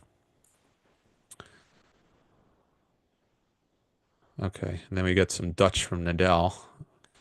Curious what that means. Maybe I'll look that up in the translator later.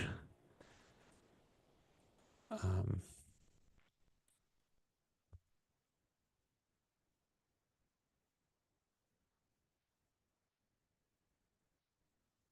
actually, I'm going to see if I can do it right now.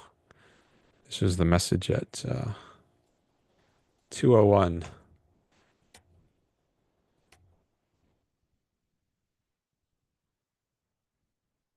Oh, nice to meet you. That's what it means in Dutch. Or Luc je te ontmoette. Monte. Uh, so I guess that's Dutch greeting for nice to meet you. Okay, and then Nadal says that's not a civil rights issue, that's asymmetric warfare. And then we get some more Dutch from AGOSTI.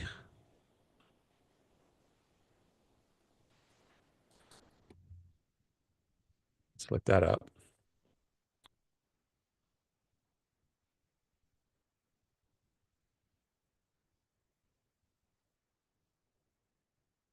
I won't even try to pronounce it. Okay. What? Inzo Groot Juice Ut Din Hag, something like that. Okay, I did try to pronounce it. And that translates to something like one like this or that's it. Greetings from The Hague. Okay, greetings from The Hague. So, maybe you, I don't know, do you speak Dutch, Nadal? Did you just, or did you use a translator? I guess it'd be surprising if we had two Dutch speakers here at the same time in chat. Uh, okay, then we've got Darwin says to Nidal, why is it asymmetric? They're not even allowed to have an army. Gaza and West Bank have been under the longest military occupation in modern history.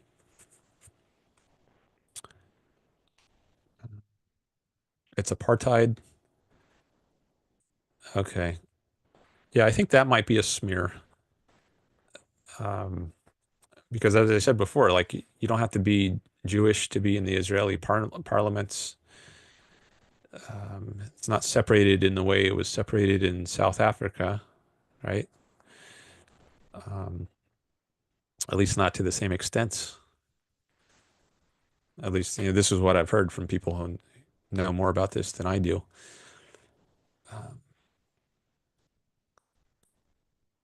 but also, like if some neighboring country is attacking you, shooting rockets at you, then you might have to put some kind of blockade or constraint around them just out of self-protection. And it's not because they're of a certain race that you're, um, you know, putting some blockade between you and them, but it's not because of the race. It's because they're attacking you, right? Um,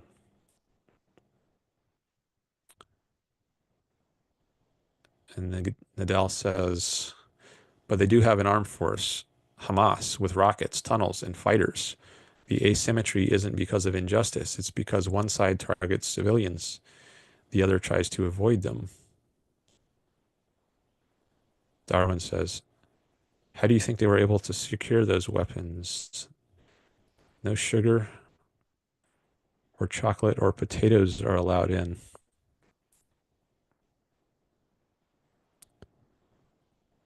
Um,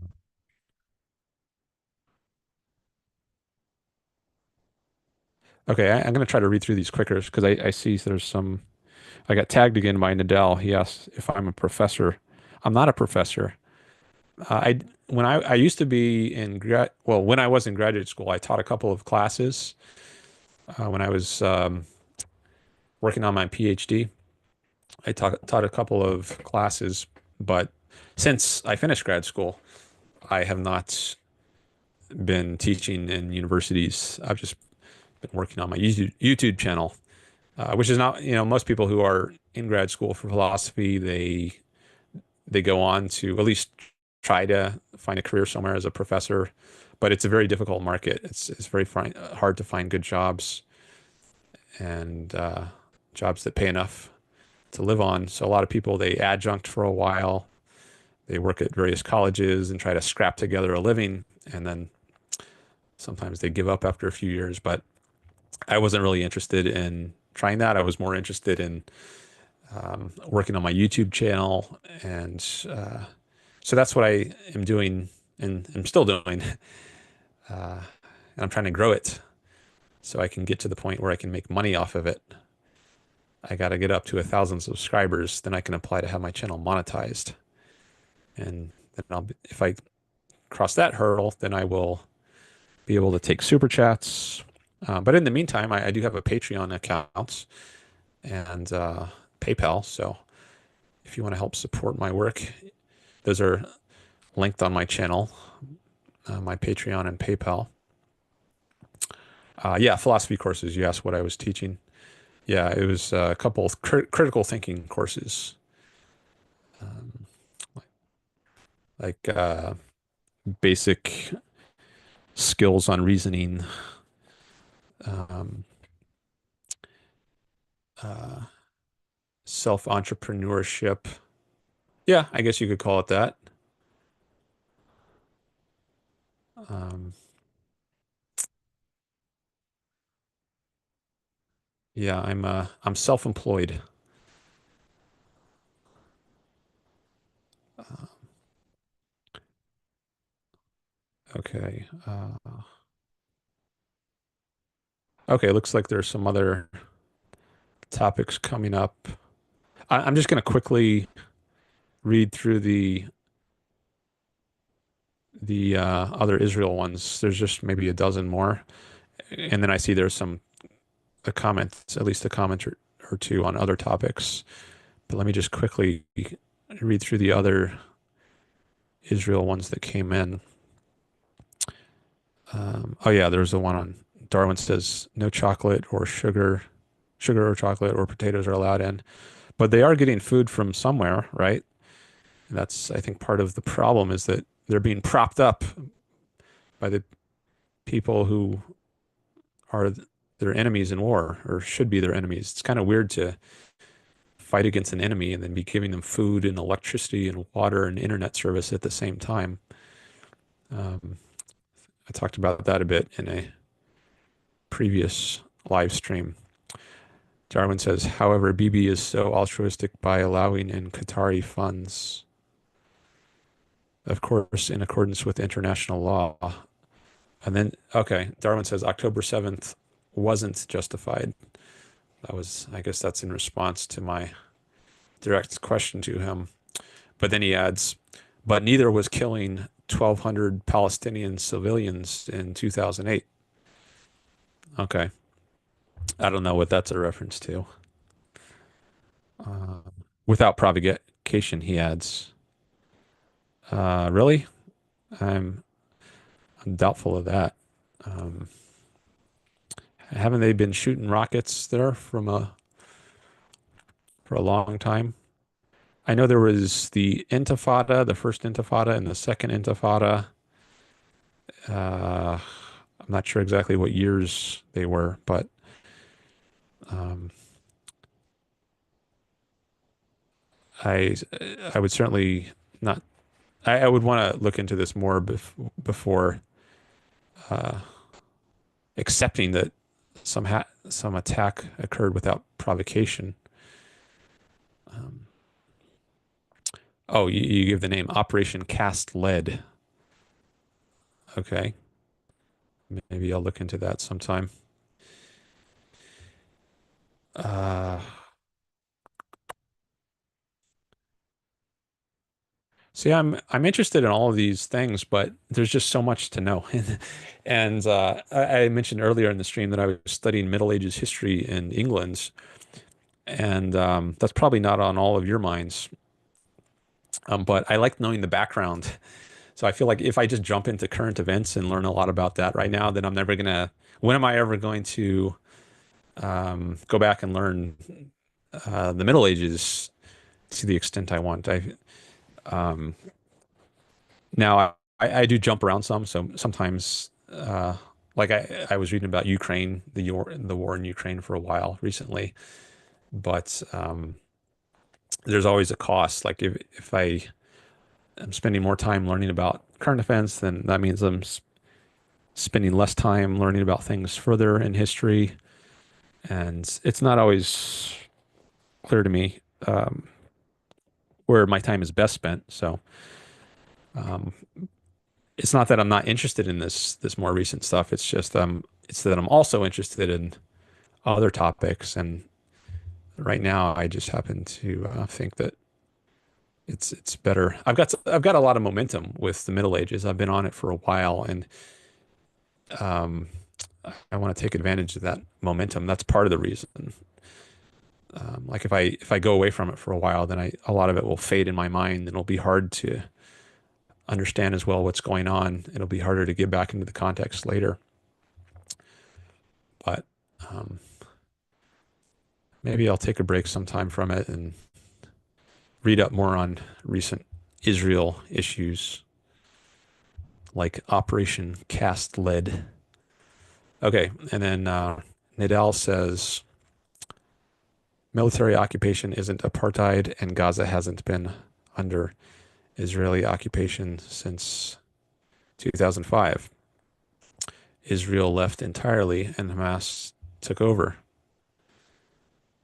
As for the West Bank, it's a disputed territory, not sovereign land illegally held. Call it what it is, a complex conflict, not apartheid. Darwin says to Nidal, you are clearly an apologist. There are two justice systems for settlers and Palestinians in the West Bank. One has a prosecution rate of over 99%. Get which one? Maybe you meant to write guess which one? Unequal lives for different people. Oh, I see you corrected that. You meant to say unequal laws for different people. And then I guess you're giving examples. You say one, no control over imports or exports or the economy consequently. Two, no control over offshore drilling sites or fisheries. Three, they don't control power or water. So you are delusional if you think Gaza is free. Okay, getting pretty close to the end. And then Nidal comes in with, he tags me and says, okay, let's talk about something else if you're not an expert on the topic of Israel. And then Darwin says, of course, the European powers were deeply anti-Semitic. I'm saying Germany should have paid the price, not Palestine. Did you answer my question about whether your general view of Israel versus the surrounding countries? Remember, that was another one. So one question I asked you, Darwin, was, do you think October 7th was justified? And you answered that one. The other one was, do you think Israel is a better, more rights respecting country than its neighbors? Or do you think the other countries around it are better and more rights respecting than Israel? I don't think I've seen an answer to that question yet. So I'd be interested to see what you think about that. Okay. Um, then Nadal said, what do you think about anti-capitalism influencers? Okay, I guess that's another topic that Nadal is proposing I discuss. Oh, then Darwin says, I have to go, but please read up on the topic. Okay, well, thanks for coming by and participating, Darwin. Um, I don't know if you're addressing that to me or to Nadal. In any case, if it is addressed to me, um, I plan to read on the topic more at some point, but I have no idea when because I've got a lot of other things on my reading list. Um, but thanks for coming by. Okay, then Nadal asked if I'm a professor, and um, I answered that one. Do I hate my job? No. Um, I do some, I guess you could call it gig work. I won't go into the details of what it is, but I do gig work, and I don't hate it. Actually, I'm pretty pleased with it. I mean, I don't want to be doing it full time or forever. I would eventually like to be able to do my YouTube channel full time, and not have to do any other sort of work. But as far as in the meantime jobs go to support myself, I'm pretty pleased with it. Um, okay, and then Agosti came back 8 minutes ago, looks like, said, and he asks, did you choose your career as a philosopher early on, or was it a career switch? How was that process, and what were the conclusions you drew? Thanks for the question, Agosti. I I chose from, I guess, yeah, I would say early on. I think right about when I read Ayn Rand is when I decided I wanted to have my career be in philosophy and in particular promoting Ayn Rand's ideas. So this was right after high school. That's when I first started reading Ayn Rand. That summer after I finished high school and before I started university is when I read Ayn Rand for the first time. That was 1997. So it's been 28 years almost. This summer it'll be 28 years. And I fell in love with her philosophy. I was already interested in philosophy before I read Ayn Rand. So in high school is when I really started to think about philosophy a lot and become very interested in it. And maybe my last couple years in high school, philosophy started. It was starting to emerge as like my primary interest. I was also very interested in physics. Um, but I think once I read Ayn Rand, I thought, yeah, philosophy, that's really my primary passion, and Ayn Rand's philosophy in particular. And so I want to promote that. Now, how exactly am I going to do that? That has changed over the years. So I thought for a while that I would be a philosophy professor at a university. And when I first started graduate school, that's what I thought I would do. But at a certain point, maybe 3 or 4 years into it, I decided that it wasn't the most appealing thing to me. And I think part of what influenced me might have been the career of Alex Epstein. I don't know if you know Alex, but he is an objectivist intellectual who has specialized in energy issues. Um, and he did an undergraduate degree like I did, um, but he didn't go on to grad school. And he found a way to make a living for himself as an intellectual, as an objectivist intellectual, um, outside of academia. Objectivism, if you don't know, is the philosophy of Ayn Rand. That's what she named it. Um, so he did very well and is doing very well for himself, making a career as an objectivist intellectual outside academia. And I think his example inspired me somewhat. And maybe having seen him as an example is part of what influenced me to consider that, and like having a career on YouTube, or social media. He does other things too, like he gives live talks, and he makes a lot of money doing that. It'd be great if I could make that kind of money, but I thought the just the sort of things I would be doing as a professor in a university weren't as appealing as what I thought I could do outside of that career path. Like you have to publish a lot if you want to get tenure at a university, at least for many sorts of jobs as a professor.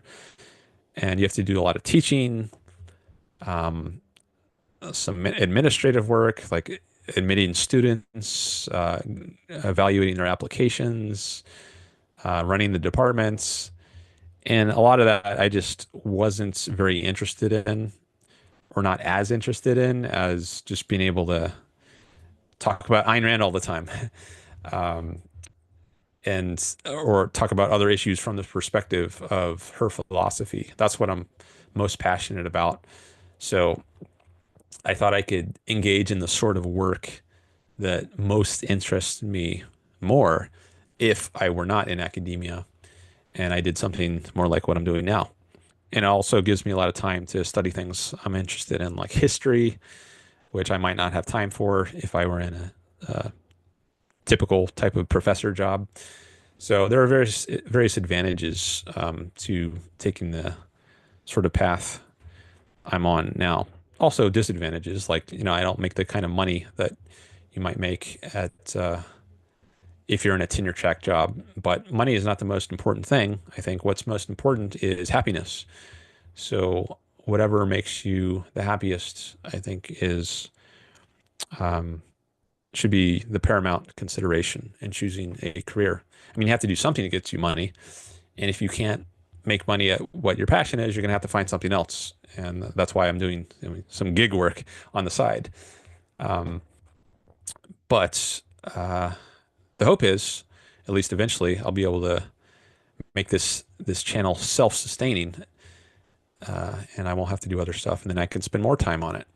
And you all can help with that if you subscribe, if you like, if you engage with the channel. As I mentioned, so the way YouTube works is, if you want to monetize your channel and have ads run on your videos and get ad revenue and be able to do things like super chat, you have to get up to 1,000 subscribers and have 4,000 hours of watch time within the last 12 months. So if I can hit those metrics, then I can apply to have my channel monetized, and then I can start my journey on making the channel financially self-sustaining. And in the meantime, as I mentioned, I do have Patreon and PayPal, and some people have supported me that way, and I appreciate that. So thank you to those of you. Okay. Let's see. So that was addressing Agosti's question about how did I choose my career as a philosopher early on, or was it a career switch? Um, yeah, so it's taken some twists and turns, but it's always been my goal since like 17, 18 to be an objectivist intellectual. But exactly the form that takes, like, do I want to do that by being a professor in a university, or being an independent intellectual outside of academia? That has switched over time. The exact form of that career has switched.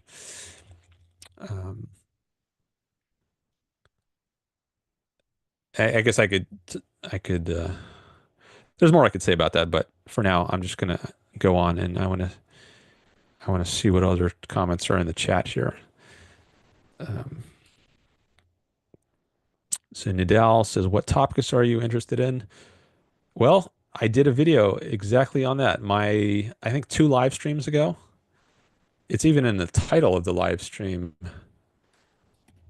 I think if you click on the live tab on my YouTube channel, and you look at the one from, it says 6 days ago.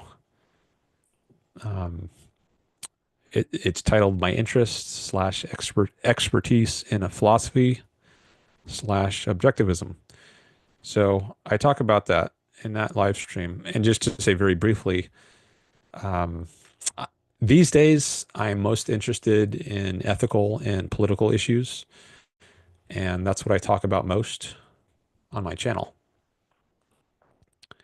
But I do talk about other issues as well in philosophy, like free will, um, human nature, the existence of God. These are topics I've discussed and debated on my channel, but mostly the topics I'm interested in these days are ethical and political issues. Okay, then Nadal says, "It's fine. I also don't invest too much energy on learning about Ukraine conflict. You can't learn everything." Yeah, you got to choose. Pick and choose. What topics do I read about? Mostly what I read about is history these days. So I'm reading about Middle Ages England now. Specifically, um, I'm up to about the year 1200, actually. So I said earlier in the stream that I just finished reading the Wikipedia article on Richard the First, King of England, and he died in 1199.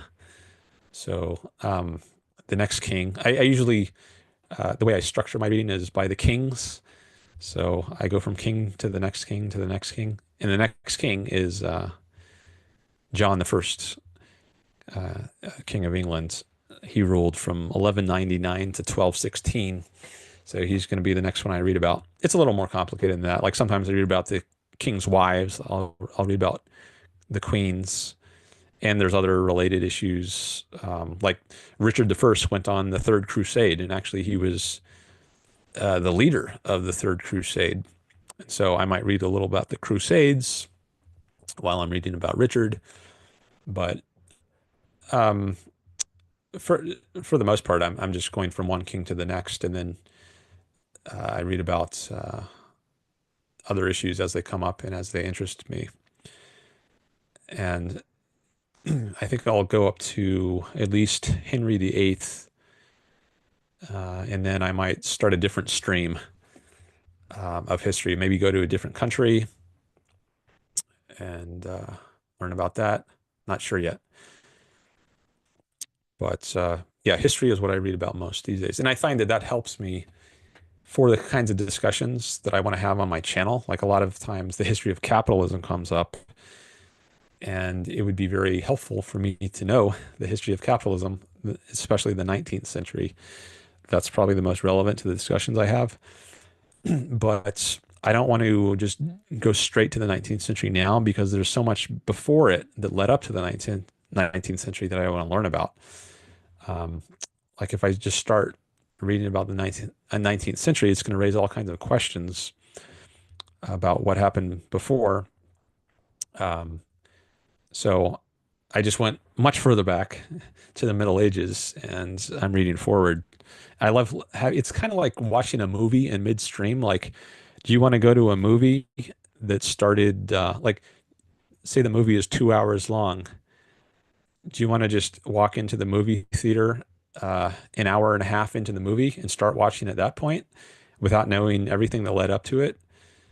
It's kind of frustrating or annoying. Like, how did we get into this position? It feels like I'm jumping in midstream. So, um, I want to know the entire story. So that's why I go back further. And I've read a lot about even earlier periods like Greece and ancient Greece and the Roman Empire. So I don't feel right now that I need to spend more time on that because I feel like I already know enough about that part of the story of civilization that I feel comfortable enough that I don't need to learn more about it right now. Maybe in the future I'll want to learn more about it, but compared to the Middle Ages, I know that period much better.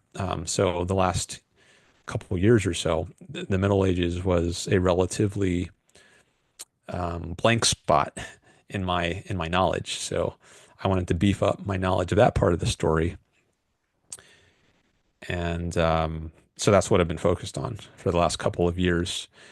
I have jumped around a bit. Like sometimes I'll spend a couple weeks learning about Ukraine or something in the news, but to, from a more broad scale view, I'm mostly focused on the Middle Ages, and I don't know how much longer I will be, um, but at least for a few more months, I would estimate. Uh, so yeah, I don't want to jump in the story midstream, and it's like jumping in the middle of a movie. I want to feel like I understand well the entire movie, to use an analogy, and that's why I spend a lot of time on filling in the weak points in my knowledge. Okay. And then eventually, once I do get up to the 19th century, I think uh, and then I'll be able to, I guess it'll show up much more in my discussions with people. Because usually when I'm debating somebody, it's on a topic like capitalism. And that's when the history is really going to pay off big time, much more than it has, I think. Um, but I just want to have some patience and build up to it. Okay, let me look at some more of these uh, chat comments. Do I have a schedule for live stream? I have a sort of schedule. I've been doing it for about twice a week. That's what I've been doing for the last few weeks, and I plan to continue with that. Twice weekly on Wednesdays and Saturdays. Now that could change, but at least for now, that's worked pretty well. I was thinking recently maybe I would want to do 3 streams a week, maybe like Wednesday, Saturday, and Monday. Um, but I'm not sure. I'll see how I feel about it. Right now, I'm pretty comfortable with at least 2 streams a week, on Wednesdays and Saturdays. But that could evolve over time. And usually, I guess around this time of day, like some uh, afternoon Pacific time. But if you subscribe to my channel, then you will always get a notification for when I go live. At least if you click that bell and select to get notifications. But yeah, that's the schedule for now, at least. Wednesday and Saturday afternoons. And if there are times that are particularly good for you, then feel free to let me know and I will take that into consideration. Okay.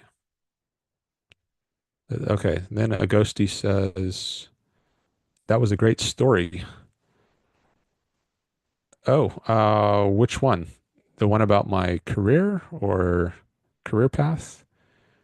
Or are you referring to something else? Um, any case, I'm glad it was a great story, whatever it was. Then Nidal says, got it. What political issues? Oh, I get, okay. I guess that's asking like when I said the issues I'm most interested in, I said ethical and political issues, at least as far as my YouTube channel goes. Well, defending capitalism for sure. I've done a lot of debates with people on the left, um, more so than people on the right when it comes to politics. Um, but on my YouTube channel, I've done a lot of debates. Uh, so some socialism versus capitalism debates. Um, what is the nature of coercion or freedom? I debated that. Um, so these aren't issues which I necessarily feel like I'm unclear on, but just issues that I want to give other people Ayn Rand's perspective on. So I like to engage with other people from other audiences to spread the word. And so I like to, and a lot of people, they don't have Ayn Rand's view of capitalism, or they don't agree with me on what capitalism is. Like they might think the U.S. today is capitalist, and I try to give them a different perspective and show them that we don't have capitalism today, and it would be much better if we did.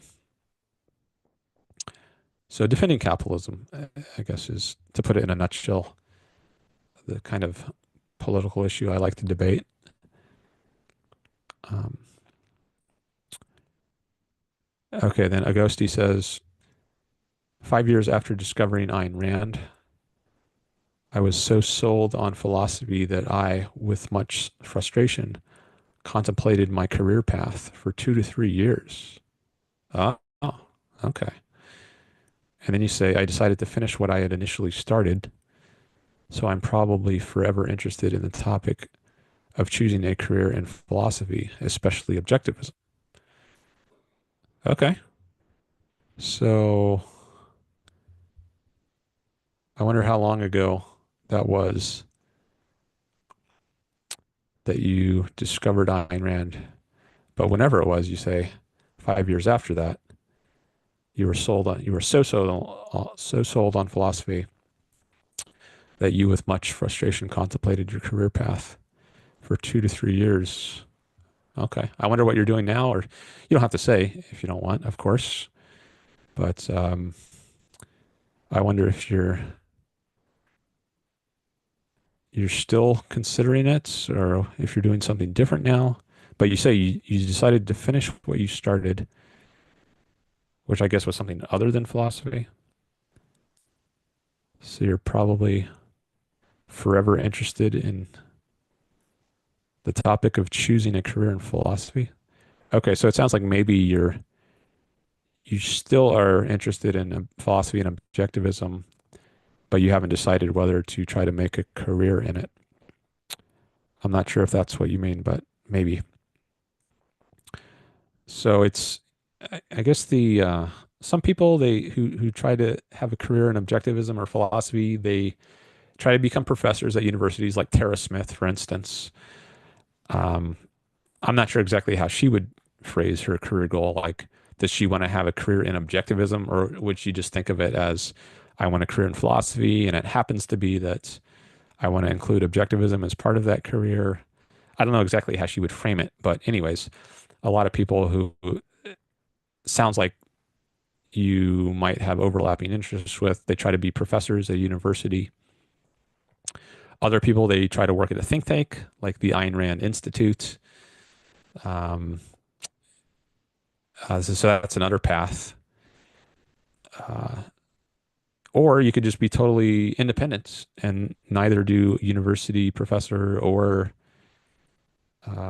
work at a think tank. You could just like do what I'm doing and try to start a YouTube channel, or like Alex Epstein. Um, he gives talks. He also has he's written books. Um, Now that's very rare, and it's hard to find people who have succeeded doing those sort of independent paths. But it is possible, I guess, if at least one person can do it. Some people go into teaching. That's not really explicit objectivism, but you might. Some people have become teachers at the K through 12 level, and at that age, typically you wouldn't bring up objectivism explicitly, but it could at least influence implicitly the way you teach whatever subject you're teaching, whether it's literature or history or math. Um, okay. So let me, and then Nidal came in with a comment. He says, the Industrial Revolution? Question mark. Okay, I've totally lost the context, so I'm not sure what that is referring to. Maybe the areas of history that I'm reading about. I don't know. Um, but I have read some about that, but not very much. Uh, See, the Industrial Revolution that really got going, I think, in the end, starting at the end of the 18th century, late 1700s. Wasn't that around the time of when the steam engine was invented in Britain? Uh, so yeah, it might be a while till I focused on that area or era. And Dal says, you don't have Twitter? I do have Twitter. My Twitter handle is at Dan Norton 111,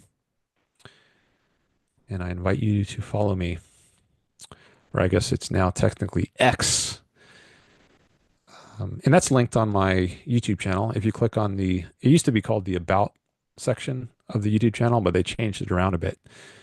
But if you go to the section that used to be called the About section on YouTube, you can find all my links to my other social media.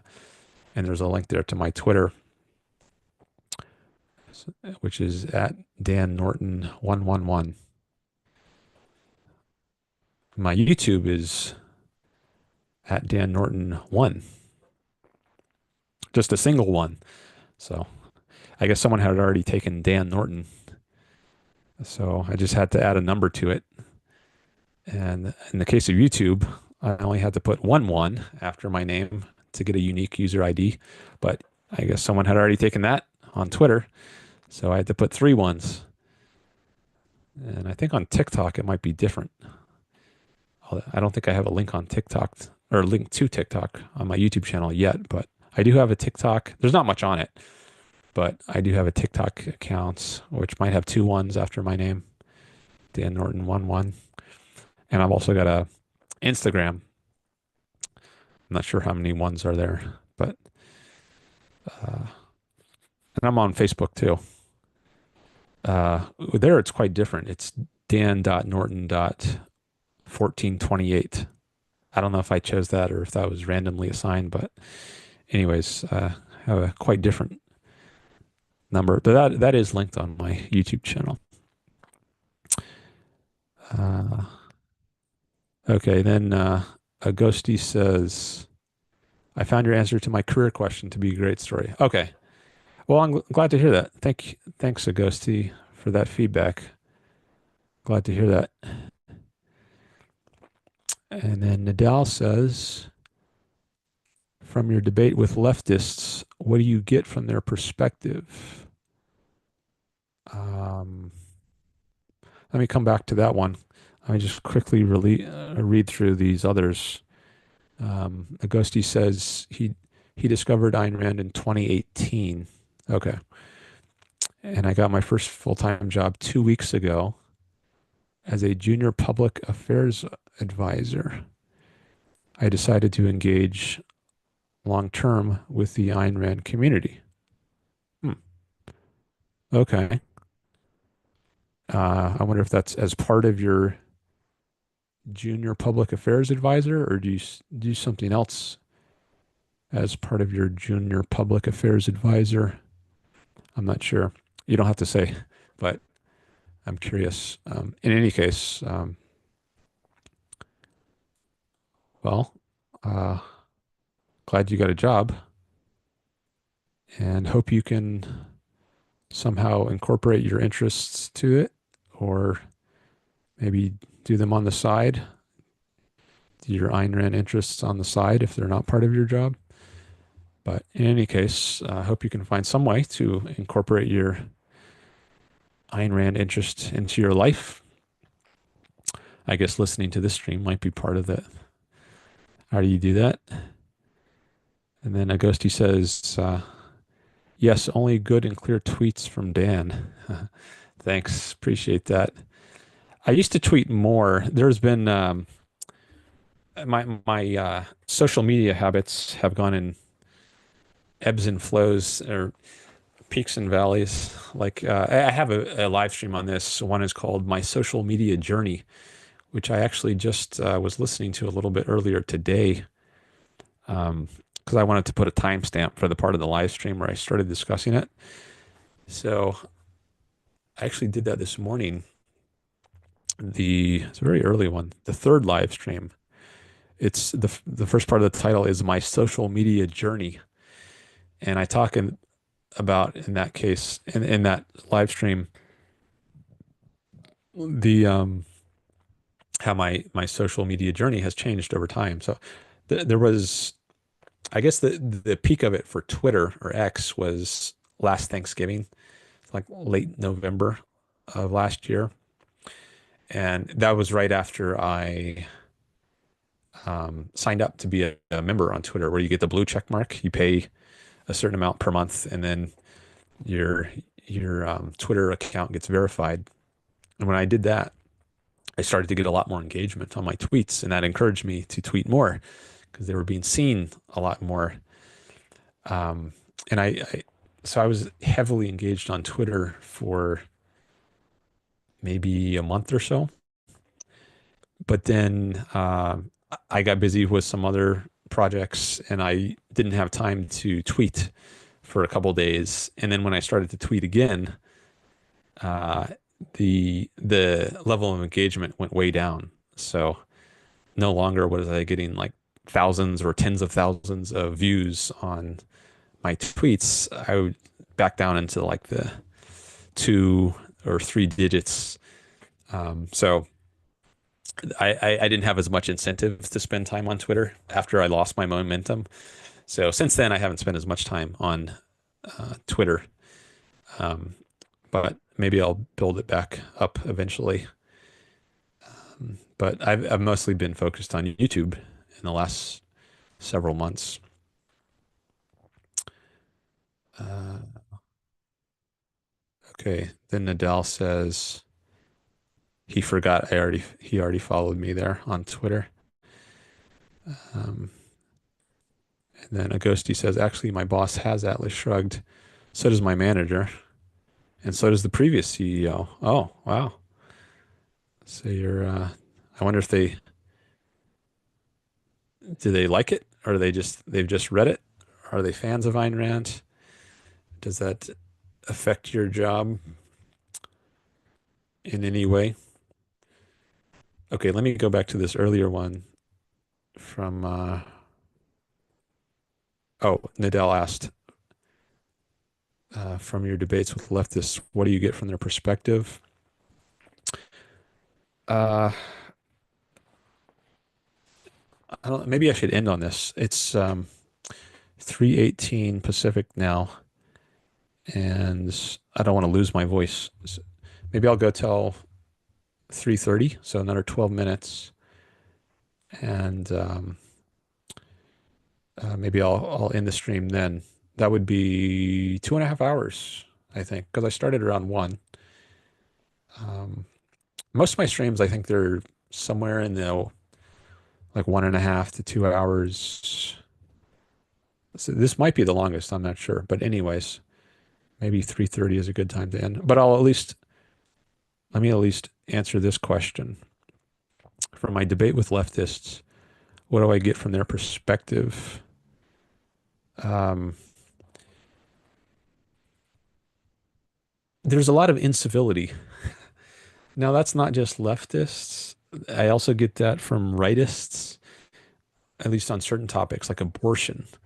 Like, a lot of people, they hurl insults, they engage in name calling ad hominems, and that happens a lot with rightists on issues like abortion, and with leftists on, I don't know, capitalism versus socialism, or um, debating economic issues, especially with like Sam Cedar's crowd at the Majority Report. I just put up a post on Reddit on the Majority Report subreddit a few days ago, and I got some snarky or disrespectful kinds of comments. Not really any serious comments, and it wasn't really a surprise to me. I expected to get that because I know his audience, and I don't really care. I am more concerned about reaching the perhaps very small minority of people who are open to other ideas and are um, not rude and disrespectful. Um, so if I can reach some of those people, that's could be worth it to go into communities like that. Um, so I get that's just one thing that comes to mind when I think about my debates with leftists. Often it's not really a debate. It just turns into uh, ad hominems. I don't really engage with it, so I might just block the people who do that, but it is very common. Um, I guess I also sharpen my own understanding of certain issues if I have to engage in a bit debate with someone. Um, it, I always find I learn something about how to better present my position, um, maybe give a certain type of example. So there's always something I learn from a discussion with an opponent. Um, Usually it's more civil if it's an actual like video conversation as opposed to just people, random people um, dropping comments on videos. Um, when I have face-to-face conversations with people or screen-to-screen conversations, it's usually more civil than it is often in the comments. And in those more civil discussions, I can often learn something from them. Um, I guess there's more I could say, but I think I'll leave it there for now.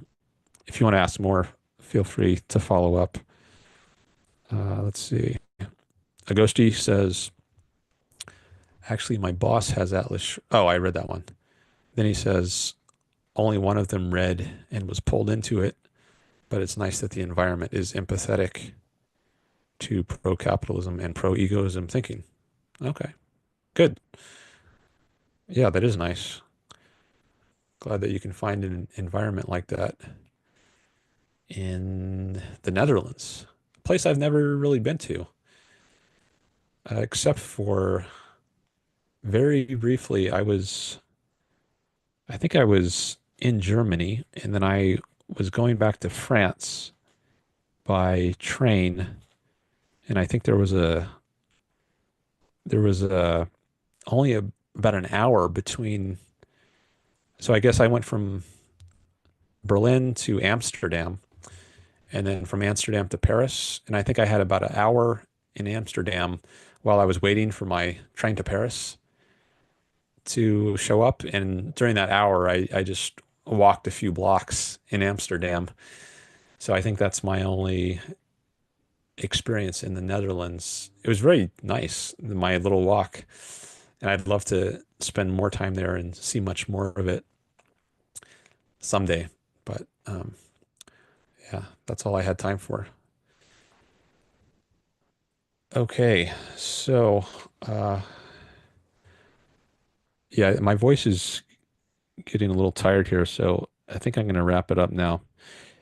Thanks all of you for coming by, and um, I appreciate the engagement and in the chat. And before you leave, if you haven't already liked or subscribed, I'd appreciate that. If you like this channel and want to help my channel grow.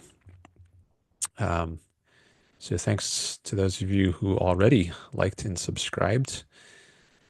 And as I mentioned, I have been doing my streams Wednesdays and Saturdays. So I plan to do another one this coming Saturday, probably roughly around the same time.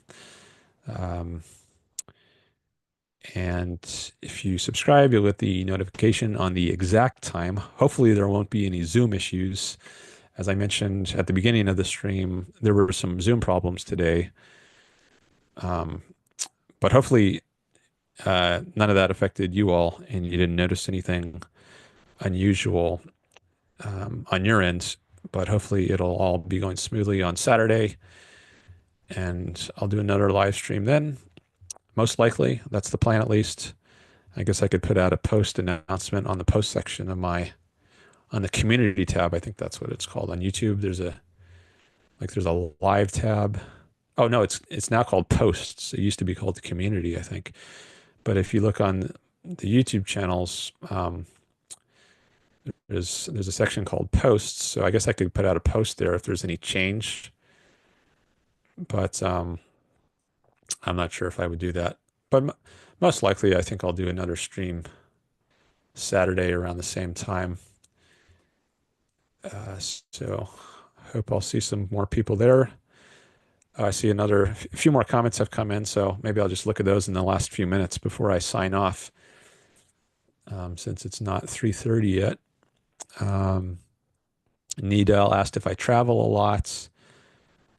I don't travel a lot compared to someone like Yaron Brook. Seems like he's on the road a lot. I made a few trips to Europe. I think I've been to Europe 3 times. Um, my first trip was back in 2004. I went to 3 countries: England, France, and Germany. That's the one I mentioned that I was just telling you about, where I was going back from Germany to France, and that's when I had like a 1 hour layover in Amsterdam. So I guess technically I've been to 4 countries on that trip. Um, but mainly it was England, France, and Germany back in 2004. And it was about a 2 week trip, so a few days in each of those countries. And I like to go back and see all of those some more. But there's many other countries I haven't been to once, so I might want to see some other places first. My second European trip was the next year, 2005. I did Italy, Greece, and Turkey. That was also about a 2 week trip.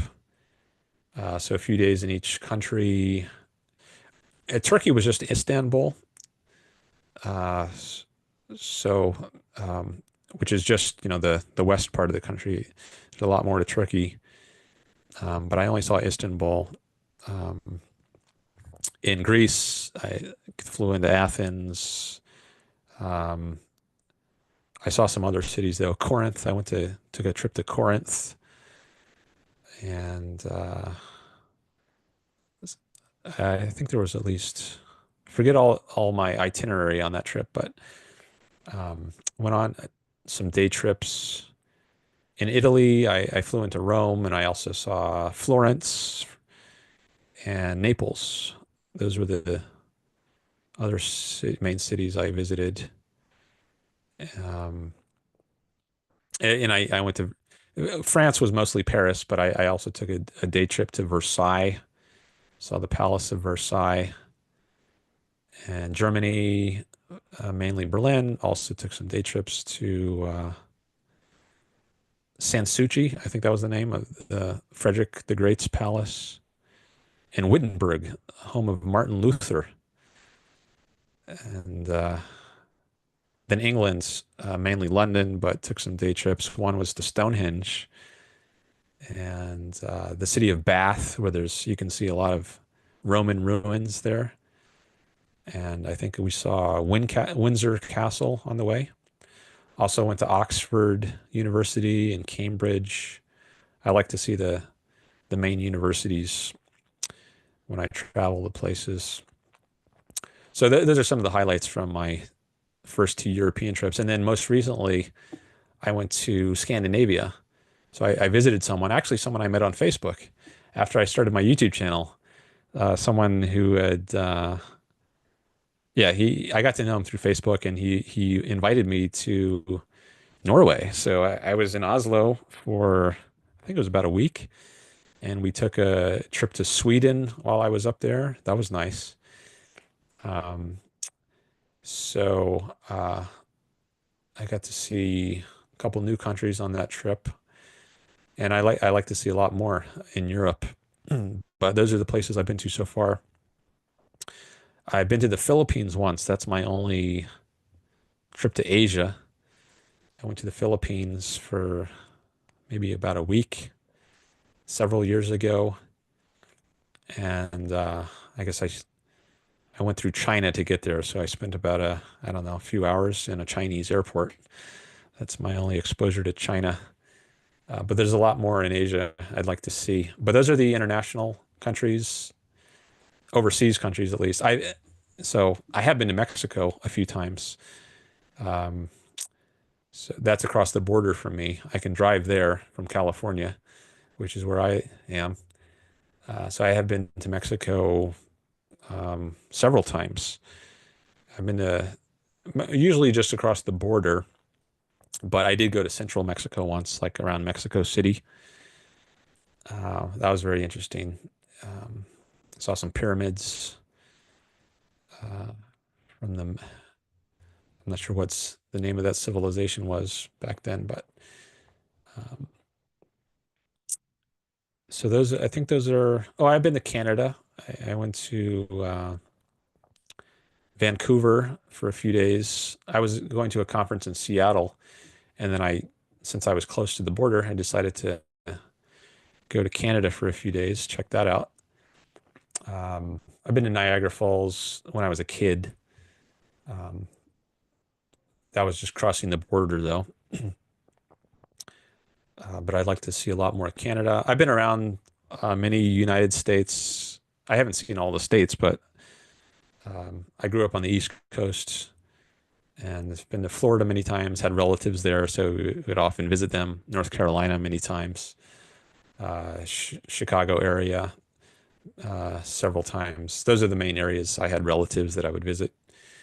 Um, but since being off on my own and living in California, I've seen other places like been to the Bay Area several times, New York a few times, a couple trips to Texas, maybe just one. Uh, but there's a lot more I'd like to see. But there's a little about the traveling I've done. I do enjoy doing some of that, but I'd like to do more. So there's an answer to Nidal's question. I don't know if you consider that a lot, but Uh, that's what I've done. Okay. Agosti says thanks a bunch. Thanks a bunch, Dan. First time asking questions, not the first time watching. And that's it. Okay. Oh, Nidal just came in with a comment. He says, I'm going through your posts on YouTube, found you debated David Pakman. Yeah, that's the largest channel I've ever been on, actually. He has, I think, over 2 million subscribers on YouTube. He's even larger than Sam Cedar's channel. Um, but I haven't been on David Pakman's channel as much. But 3 times I've called into his show. Uh, and I might actually try to do reaction videos to my appearances on his show at some point because I don't have permission to post my calls to his show on my channel. Whereas I did get permission from Sam Cedar to do that. But if I do a reaction video to my appearances on David Pakman's show, then that would be a way of getting the entirety of my calls on my channel as well. Right now, I just have little intro videos linking to my appearances on his show. So on my channel, you'll find these little intro videos, but not the full video. But maybe I can get the full video in the future by doing a reaction video to those appearances. Okay, I'm going to end the stream now. So thanks everyone for coming by. Thanks for the likes. Thanks for the subscribes. And I will stream again on Saturday. That's the plan. And hopefully I will see you in a future stream. All right. Have a good day, everyone. Bye bye.